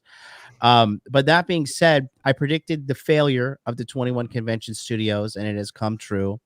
And another thing I will predict is, look, people want to say like the red pill will never go mainstream. You guys don't seem to get it. Nobody seems to get it when they say this. The red pill isn't some cliche group of internet savvy guys who are just like a bunch of man haters or anything like that. The red pill is the truth, and humanity always trends towards truth. We are truth discovering machines. That's what we are, especially our survival depends on it. Especially us as men. Okay, we want the truth. You're not watching us because we all have cool hats or we're all like interesting people or whatever. You're watching us because we provide truth and you're looking for the truth, and we are providing concrete evidence of the truth time and time again. A lot of people don't know this, but in 2015 I was associated like with the earlier parts of the manosphere, and I knew that Jack Murphy was a loser, and I knew that this guy was eventually going to get exposed. And here we are. It took a little bit, but here we are watching him crumble. Other people who live in their mother's basement in England. I mean, there are endless amounts of people. You're going to see the rate of frauds continue to be exposed in 2022. And here's the biggest thing, right? These people cannot keep their secrets, their mental issues from coming out, because eventually these things cause them to destroy themselves. Our favorite loser in Brazil, right? The You're gonna fat kid. see, yeah, the fat guy. The fat kid in Brazil. Okay, now I know who you're talking about. Fat guy in Brazil who pays women to live with him, right? Who's literally simps for women that are well, we'll just who look like prostitutes. And you're gonna see more and more of these wheels come off these wagons that are just pitching bullshit. And as we move forward, you're gonna see the cream rise to the top. In all reality, this is not like just saying some quips or some little zingers. Like, you're gonna see time exposes everybody, and time shows you eventually the truth, no matter what, right? So, moving forward, I think that you're gonna see society get more red pilled slowly but surely. How do I know? Simp is a mainstream word. Chad is a mainstream word. You can walk into a bar and be like, that guy's alpha, that guy's beta, and people will understand. Women will understand. Okay. 2022, we're going to see a massive and final run up in the cryptocurrency bull market. Between me and Charlie from Cultivate Crypto, we have reached all the way down to the ears of Robert Kiyosaki, which Rollo was the one that facilitated that relationship. If you would have told me that I would meet Robert Kiyosaki face to face in 2021 and have a conversation with him, and then my business partner would be getting an endorsement from Robert Kiyosaki for the crypto mindset course, are you absolutely kidding me? I would not have thought that. Charlie and I shared we were one of the last final interviews John McAfee did before he was taken into prison and killed. Yeah. So, I was lucky to talk to him too. We have a lot of things pushing forward here in 2022 that are showing us that we're at the final leg of the bull run, and then we're going to see a return of the bear market. And a lot of people are going to, a lot of people made a lot of easy money last year by luck, but with the crypto mindset in us, over $10 million in net profit was generated for our members, and that's not going to stop anytime soon. You're going to see continually Rule Zero rise to the top as the core members that stay with us and are here. Our message is solid. Our message is truth, and you're going to continue to see the quality of the message grow. You're going to see the reach grow. You're going to see more viral Rollo moments. You're going to see more and more, because Rollo really is the tip of the spear here between us. We're not fools. And I know the typical business model for the average moron trying to make something himself in the red pill space, Manosphere space, is either support Rollo and rip off his work, or attack Rollo and try to degrade his work. That's like their business model. But you're going to see at the end of the day, these guys will also be taken by the wayside. You're going to see a lot of these people continue to have mental breakdowns because these people are fundamentally broken inside. Anthony Johnson, etc., right? The fat kid in Brazil.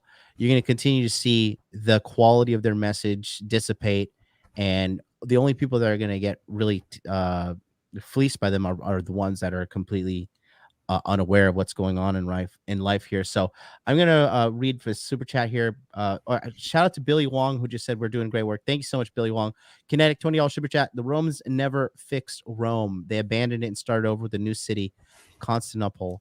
Lasted for another 1,000+ years. Thank you so much. Zomboy says Jack Murphy got decimated. He did, and he enjoyed every moment of it because he's into that kind of stuff. With a purple saguaro. Hat and Clogs 4334 $10 super chat. Money for John. Smile Rollo. Keep Cappy away from your dogs. I'll try.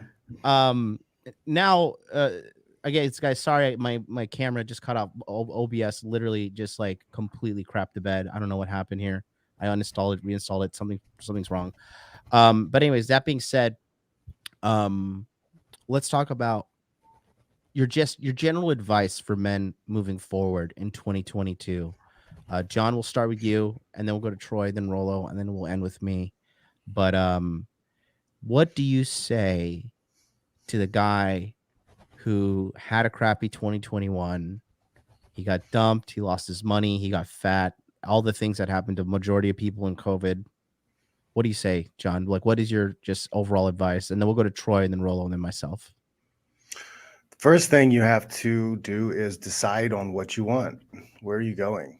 If you're not willing to decide on a path, you're not going anywhere.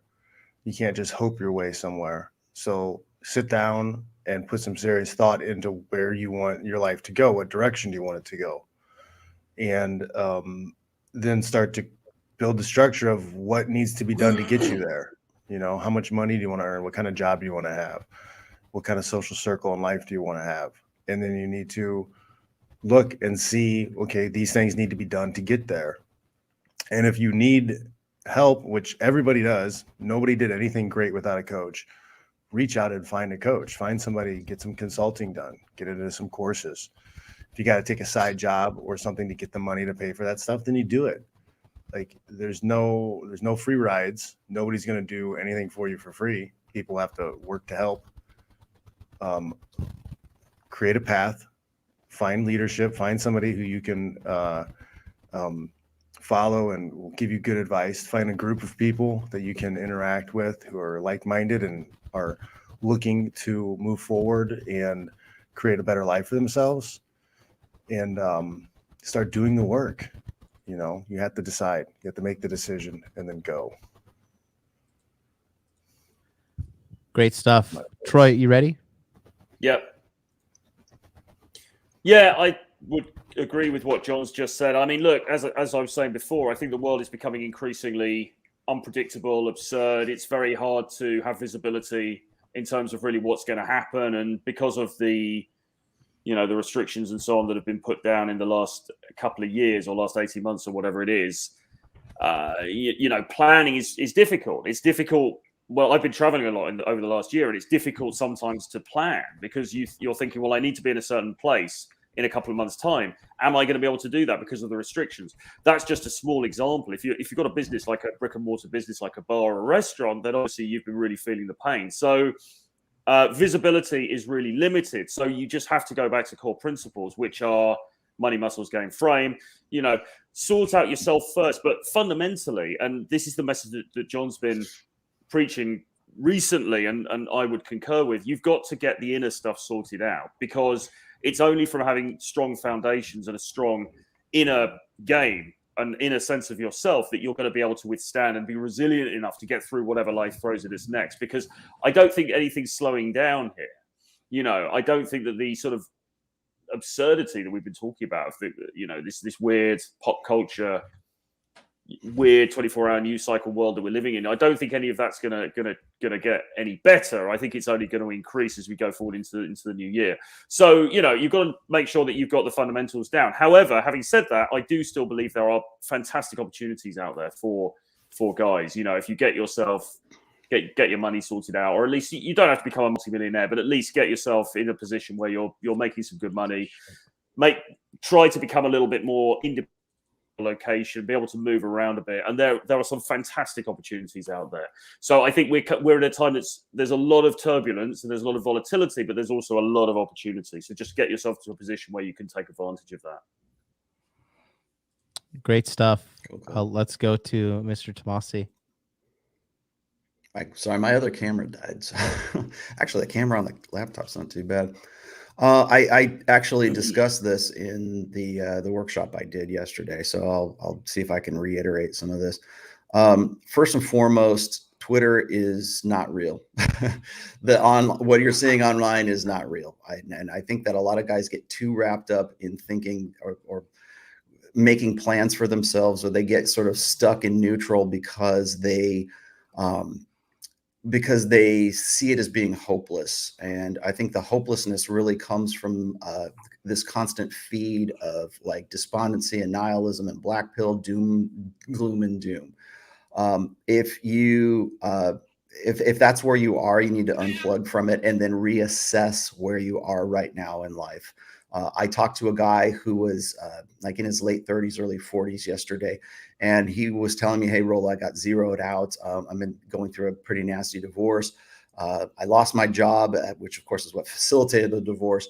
And, you know, this guy's prime demographic for offing himself. And I said, well, dude, first thing you need to understand is you have way more opportunity, and there's a lot more things to look forward to I realize it's really shitty right now, but you have a lot more things to look forward to because you have a better set of information than anybody else on planet Earth. If you are red pill, you are ahead of the curve. If you make yourself your own mental point of origin, which I've been saying since 3,000 years ago, the mental point of origin is not just, oh, put yourself first, Tony Robbins. No, it's actually making sure that when you're faced with a decision in your life, you've trained yourself, or you've unlearned. That's what you've learned, right? You've unlearned the idea of putting other people, or putting like your wife, or putting your family, or putting your kids as the first thing that jumps into your head. You have to be the first thing that jumps into your head. And that's hard to unlearn because we teach our boys to, be serviceable tools from the time they're 5 years old. So I understand that that's difficult, but once you get to that point, the world is your friggin' oyster. And that's what gets me about all these guys who want to just sort of check out, either physically or mentally from their own success, or from their own development, or from living a life that is at least, something that they like doing.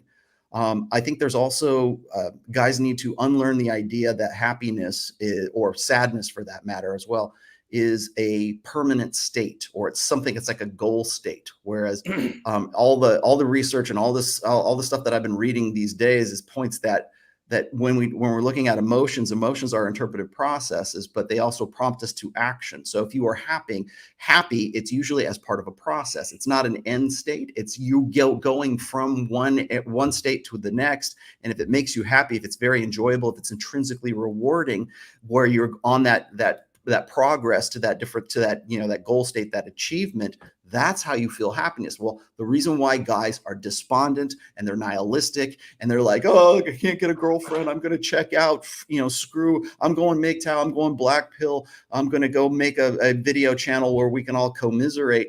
The reason why you want to do that is because you have no purpose. You have no end state goal. Because if you're not going from one position, point A to point B, and there's no point B, you don't know where to go in point B, that's a purpose. And if you don't have that purpose, you're not going to find happiness getting from point A to point B. That's why you're upset. That's why you're depressed. That's why you feel like shit. So I want to be happy. I want to get laid. I want to get rich. I want to I want to drive a Lambo through the countryside of Bulgaria or wherever the hell it is, right? I want to be able to do that. Well, great. But what are the steps for you to get there? And you will find contentment. You certainly find happiness and enjoy it. It'll be intrinsically rewarding going from point A to point B. I don't think enough guys really, they're purposeless, they're rudderless in life, and they don't have that purpose or that point. Find a purpose, find a point, find a goal, and go towards it. Even if that's not where you end up ultimately, at least you're making that progress and you're doing things along the way that you might go, hey, I didn't want to go to point A, but I do want to go to point C over here, point D over here. And maybe that's where you end up going. It's picking that purpose and picking that point, whatever your strengths are, whatever your goal state is, like where you want to be at the next level. So if you're looking for happiness, you will find it in the process, not at the end of the rainbow, not at the end of your, when you get the diploma or you get to the top of the mountain. It's going up the mountain that's going to make you feel good. So find your mountain, find the mountain that you want to climb. And that, I would say, is probably key to a lot of different areas of guys' lives where they're like, I can't find a chick, I can't do this. Well, if you're making progress and you have ambition and you have passion and maybe you have a talent, God forbid, you have a gift to do that, follow that and go for that. And it's not like a chase excellence message. It's you just need to pick a point and go. And as a result of that, you will progress and you will develop yourself into I would say a better person as a result of that. So that's number one. I would also say that, you got to be aware of your surroundings, be what I think John Fitch would call situational awareness. When it comes to fighting, you have to be aware of your surroundings and your situations. I think you can extrapolate that into a bigger picture as well. So it's not just about am I going to get attacked on a street corner? It's also, what is my position in life? Where am I right now? And where do I want to be after that? Where do I live? Where do I what's my family like? What's my background like? What's my history like? What was I taught that is old order thinking? And how can I change that? What can why do I think the things that I think? and then ask yourself, well, how did you come to those conclusions? And are those applicable? Are those actionable conclusions? Are those things like what has made your personality up to where it is at this point? That's what I would call, like, in a broader sense, situational awareness. You are who you are as a result of these steps that brought you up to wherever you're at. Like, I don't know how old you are. What brought you to that point, and analyze along the way what it is that influenced you to think the way that you're thinking right now. A lot of guys, when it comes to mental point of origin, they have to go back and like sort of rewind the tape to come and say, well, I made all of those decisions because I was trying to make somebody else happy. I was making all of those decisions because I thought that was the right thing to do. And as you guys have heard me say before, when I talk about enlightened self-interest, I can't help other people. And I'm not saying you shouldn't help other people, but I can't help other people until I can help myself first. And I cannot help other people as well as when I help myself first. And as a result of that thinking, I can judge who's worth helping and who's a son of a bitch, and who's worth working with and who's not. So that, keeping that in mind, I'm not saying you be this selfish asshole who doesn't do anything for other people. Just make sure that the first thing that pops into your head when you're making a decision is not like, how am I going to benefit this person? How am I going to benefit my family, my church, my wife, my girlfriend, my potential girlfriend in the future, so that you're pussy whipped before you even meet that girl? You're already making those decisions in your head. You need to have situational awareness to find out where you got that thought in the first place. Otherwise, you will never get to the mental point of origin. So those are my two things. Those are two advices for this year. I'm finally back. Anyways, so great advice there, Rollo. Thank you so much. My advice is look, I'm the guy on Rule 0 who truly does the hard unfucking of the members who watch us, because with my coaching programs, like I said, over 4,000 people have been helped in the last 2 years. And one thing I've realized is this, okay? A lot of you guys out there, you think you want to have sex with a lot of girls. You think you want to make a lot of money, and you think you're going to feel better at you're at 13% body fat, and you think maybe if I'm at 10, then I'm going to feel complete, right? And all of my research and all of my data and all of my findings that I've compiled over the last couple of years have really drawn me to this conclusion. And the majority of us in this space, and I'll use myself, I am not one of these content creators that will sit here and pretend I'm perfect. Okay, guys in this panel know that I'm very open with all the problems I have in my life, including my own self-esteem issues and game issues, whatever the case may be, right? I will never be somebody who pretends to not be just like you. Because, guys, the only difference between you watching me right now and me is just like I've done a relentless amount of hard work on myself and cultivating my skills over the years. And that's why I'm at this level of high level of success, right? So what I've come to realize is the majority of people in this sphere have broken inner game belief systems. The majority of these people are broken inside. The fat kid in Brazil caught on audio saying like, "Oh, this reminds me of the fights I used to have with my mom," right? Missing 21 chromosomes studios, right? Clearly talks about how he had all his abuse and stuff that he handled when he was a child. And these people aren't handling their deep psychological issues. And one thing is, when I didn't, because I came from the abusive household, single mom, you name it, physically abused, verbally abused, emotionally abused, you name it, I had it for years upon end, right? And what I've realized, if you watch my recent show on the Fresh and Fit podcast, I talk about this. And the thing is, you think that you want to get a bunch of girls, you think that you want to make a bunch of money, and I'm not speaking against those things. If you want to get those things, by all means, go ahead. But you guys think that happiness lies on the other side of that lay count. Happiness lies on the other side of getting all that money. Only when I get this money will I be happy with myself. Only when I get all these girls will I be happy with myself, right? And the thing is, that's a big part of the black pill community. Is a black pill community is literally a community of guys with extreme broken inner game. If you don't love yourself, no woman is going to love you. If you don't value yourself, your boss is not going to look at you and be like, this is the guy for the promotion. Okay. If you don't love yourself and like value yourself and believe yourself to be worthy of your dreams coming true, they're not going to come true. Right. And most importantly, if you don't value yourself and love yourself and respect yourself, you're never going to get a successful relationship with woman.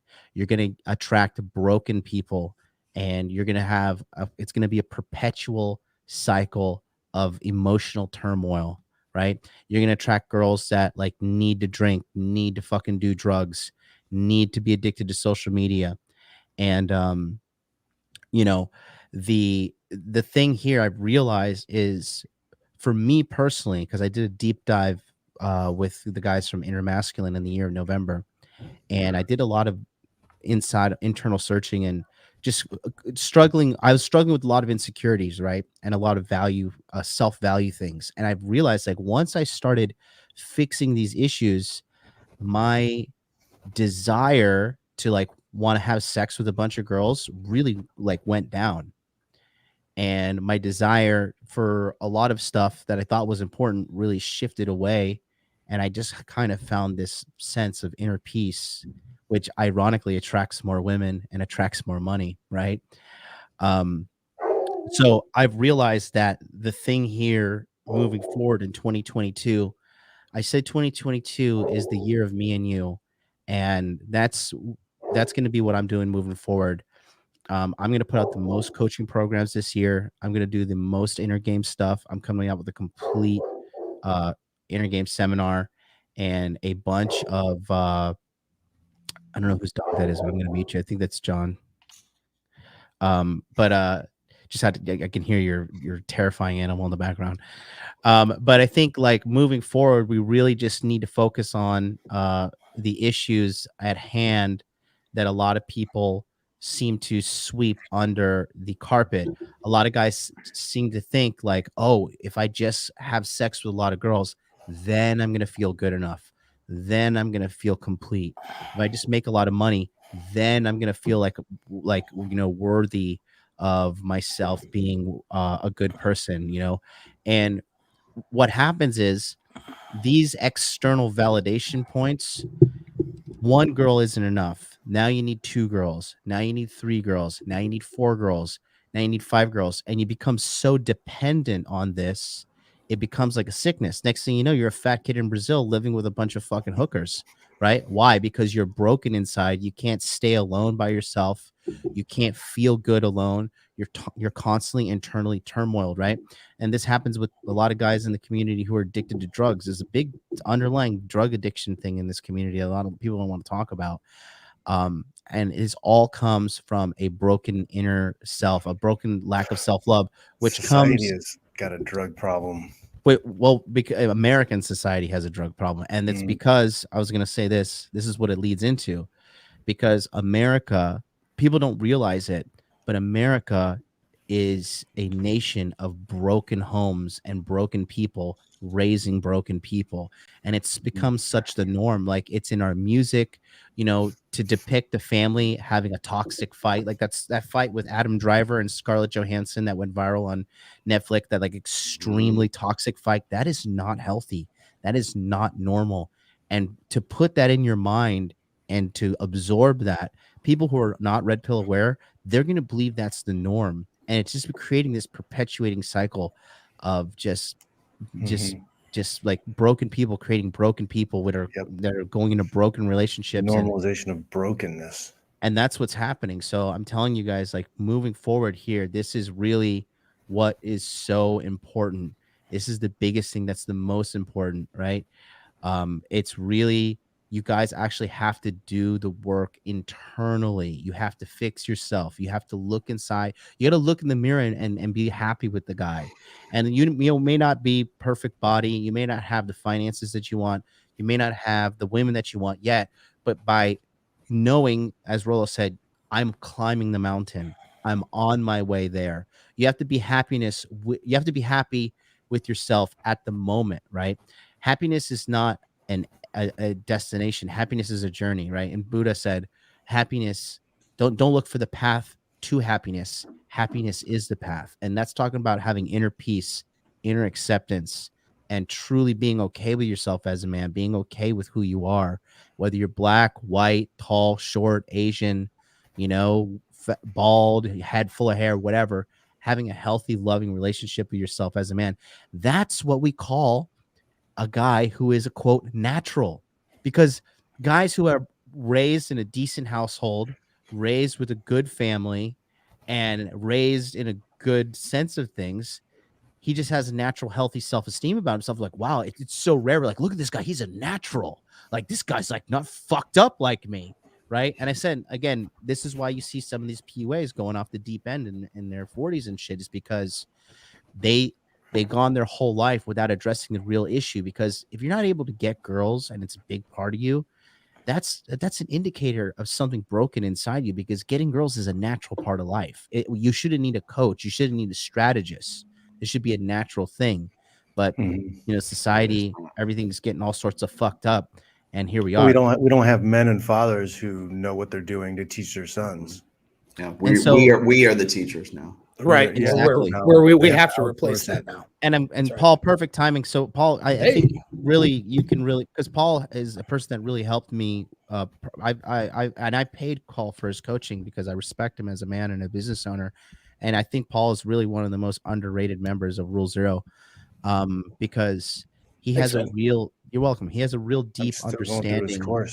He has a real deep understanding of what is the root cause of the problem here. And that's what we are here at Rule Zero. We're about solutions. We're not about come watch this next speaker and blah, blah, blah. We're about you as a man looking at yourself, looking deep inside and be like, where are my inadequacies? Where are my insecurities? And how can I fucking rip these things out? Because only you are the one who can heal yourself, guys. I can't heal you. Paul can't heal you. Rollo can't heal you. We can lead you to the answers, but it's you that must apply them to solve yourself and solve these problems. Paul, I think you can build on what I just said. Would you like to add that on and just give some general advice to the guys moving 2022? Yeah. Well, some general advice here. I co-sign everything John's talking about. I love the direction he's going. I mean, very much in support of his channel, his courses, everything he's doing. They're doing well because guys need that stuff, and they're getting what they need when they take a course from John. So that's why it's doing so well. It's the market has spoken, in that sense. And people are, it's not just that they're signing up, but people are coming back too. And that's important. Like you can have, clout on the internet or whatever, and people will buy into it because of marketing, but do they actually come back? Right. And are they better off when they're done doing some work with somebody than when they started, and that's the question. And I've watched, the progression of John's of work with Modern Life Dating, met some of the guys, and the answer is yes. People are getting better, and that's my goal too. With anything I'm doing is I want people just to make those improvements, get better. 2022, like I'm always focused on, and I ask guys do the same, as they focus on themselves and making themselves better and their immediate circles and the effect and influence they have on those that are around them, instead of worrying about things they can't control on like larger political scales. It's interesting conversations, and I haven't been here for the rest of the show because I was doing some military things this weekend, but so I don't know what was really talked about, but yeah, a lot of guys will focus on these broader political things because it makes you feel like you're doing something, you're getting something accomplished by getting outraged at this thing or that thing, or who's, the next election cycle, or what this person did in Hollywood. Instead, you're not actually fixing yourself or doing anything. So, I mean, not to say that a little entertainment's a bad thing, but when you're really talking about trying to make some changes and actually improve your life, instead of bitching about the state of the world, which the state of the world's not going to get better. It's going to get worse, in my opinion, on a number of fronts. but your life though can get much better. You don't have to be what the rest of the world is doing, you know? And so it's only a small dent, but like I had a group of guys on my first group call for my mastermind group. These guys are like attacking problems, leveling up parts of their lives. Some guys who are in that group are already like way ahead, really successful. They're going to make themselves better. Some are struggling with some other things, but like all those guys, you know, in their own little worlds and their own little niches are going to expand what they're doing, expand themselves, have an effect of others around them. They're going to be doing good in 2022, whereas majority of men and everybody is not going to be doing as good. They're going to be crying about the next restrictions for COVID or next government move or inflation or whatever, you know, all things that are real problems, but they're going to be crying about it, looking at it, you know, from a large perspective and looking at things they can't control instead of saying, okay, that's the reality of the situation now. What do I do with this stuff? And a lot of like the red pill stuff, I mean, going back to work that Rollo's been doing since his first book is to tell you how things are so you don't have any illusions. And then you take action based on how things actually are to improve your life. You have radical acceptance of the situation, whether it's awesome or whether it's shitty or somewhere in between. It's usually somewhere in between. And then you action things to use it in your advantage, for your advantage. And that's what Red Pill does. It just tells you how things are. And if you're a guy who's getting in people's chats just to like, you know, bitch or cry or, you know, say some crappy thing about this person or that person, you know, or say some crappy thing about it, you know, women or the society, you're probably not somebody who's taking that information and using it to better your life and actually have an awesome life and affect others around you.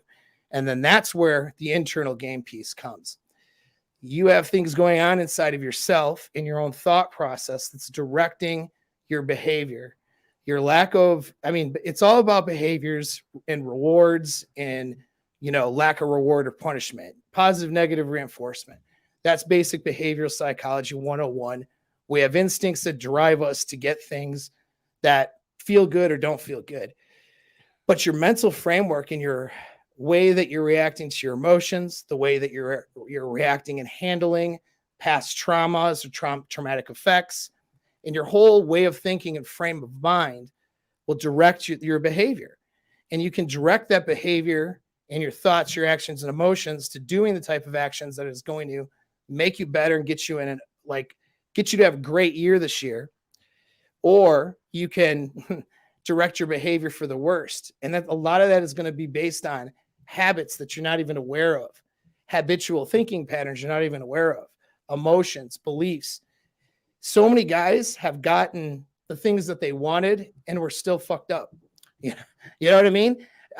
I can attest to it. I think it's safe to say John can attest to it, and probably maybe everyone on the panel in some way or another.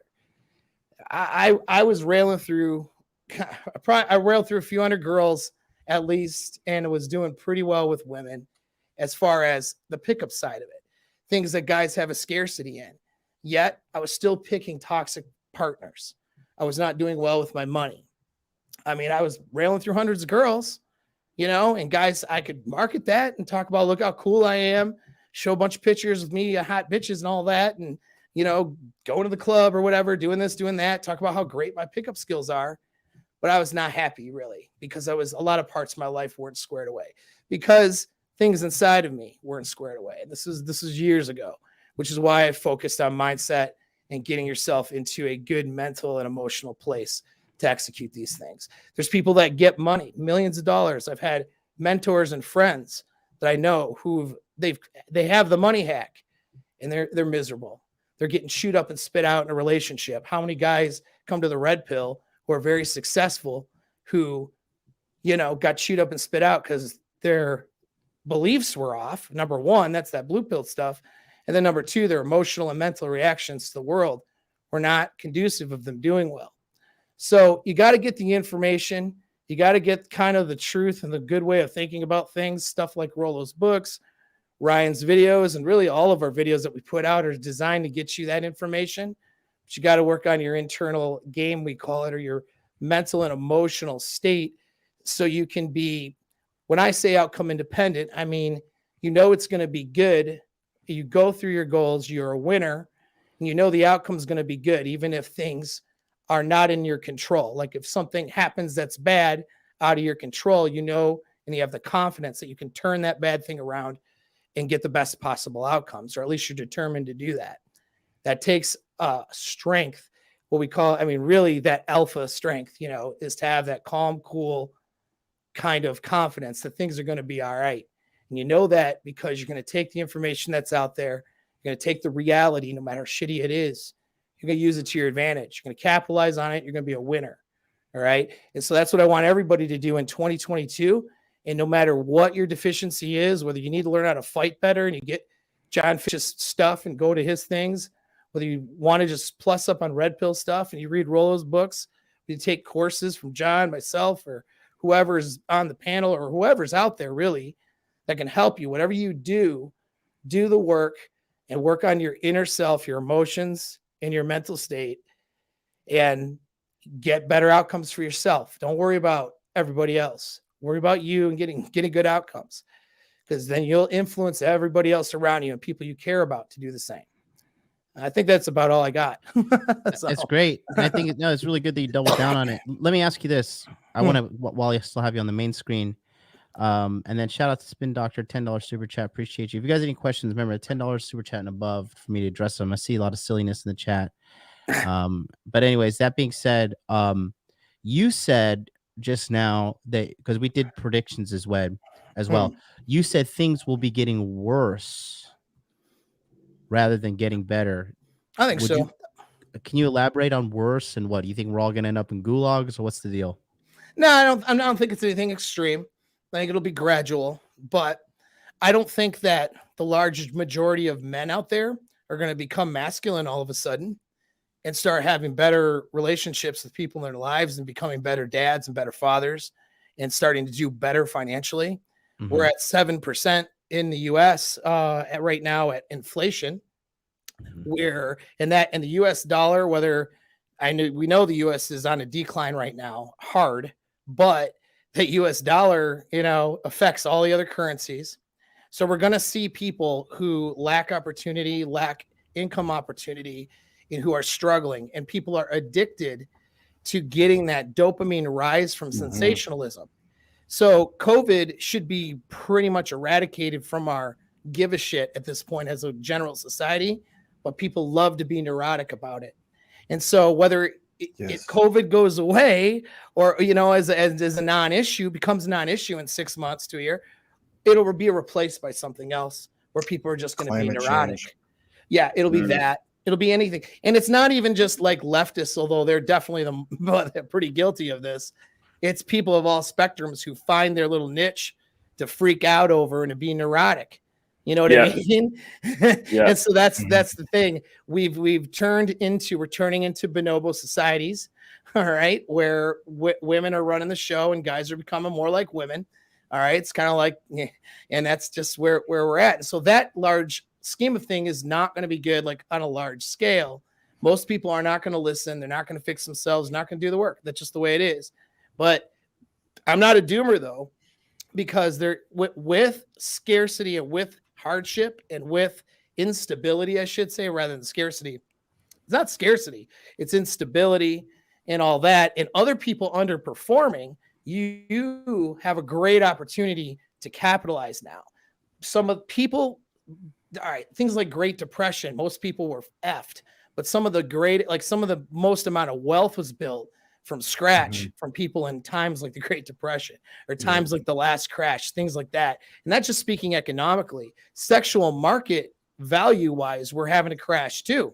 Okay. Fat women and, but more than fat women, beta simping men that don't take care of themselves. I would say that's on an accelerated rise faster than fat women and feminists. I can still go to South America or Eastern Europe and have a pretty damn good abundance right now. Whereas, the simping men problems, well, it's a big problem, isn't it? And so guess what, though? You don't have to do a whole lot now to be better than all those guys and to be just killing it with find what you want in the sexual women's masculine, you know? And so I don't know if I blinked out or not.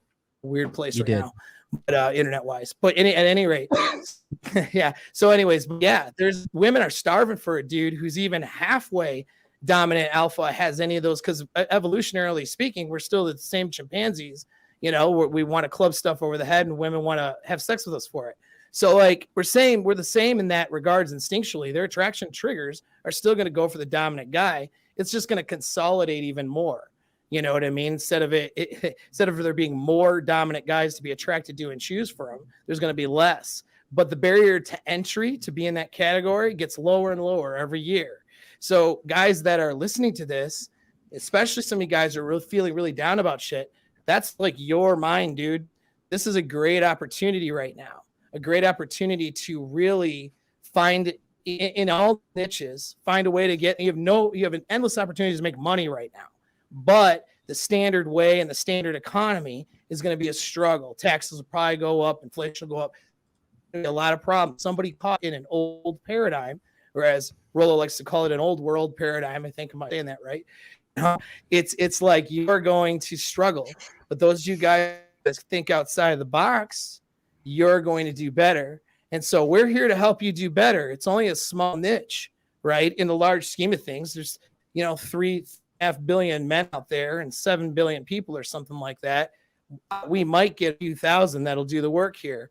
But guess what? You're going to be killing it in ways that you haven't been able to yet.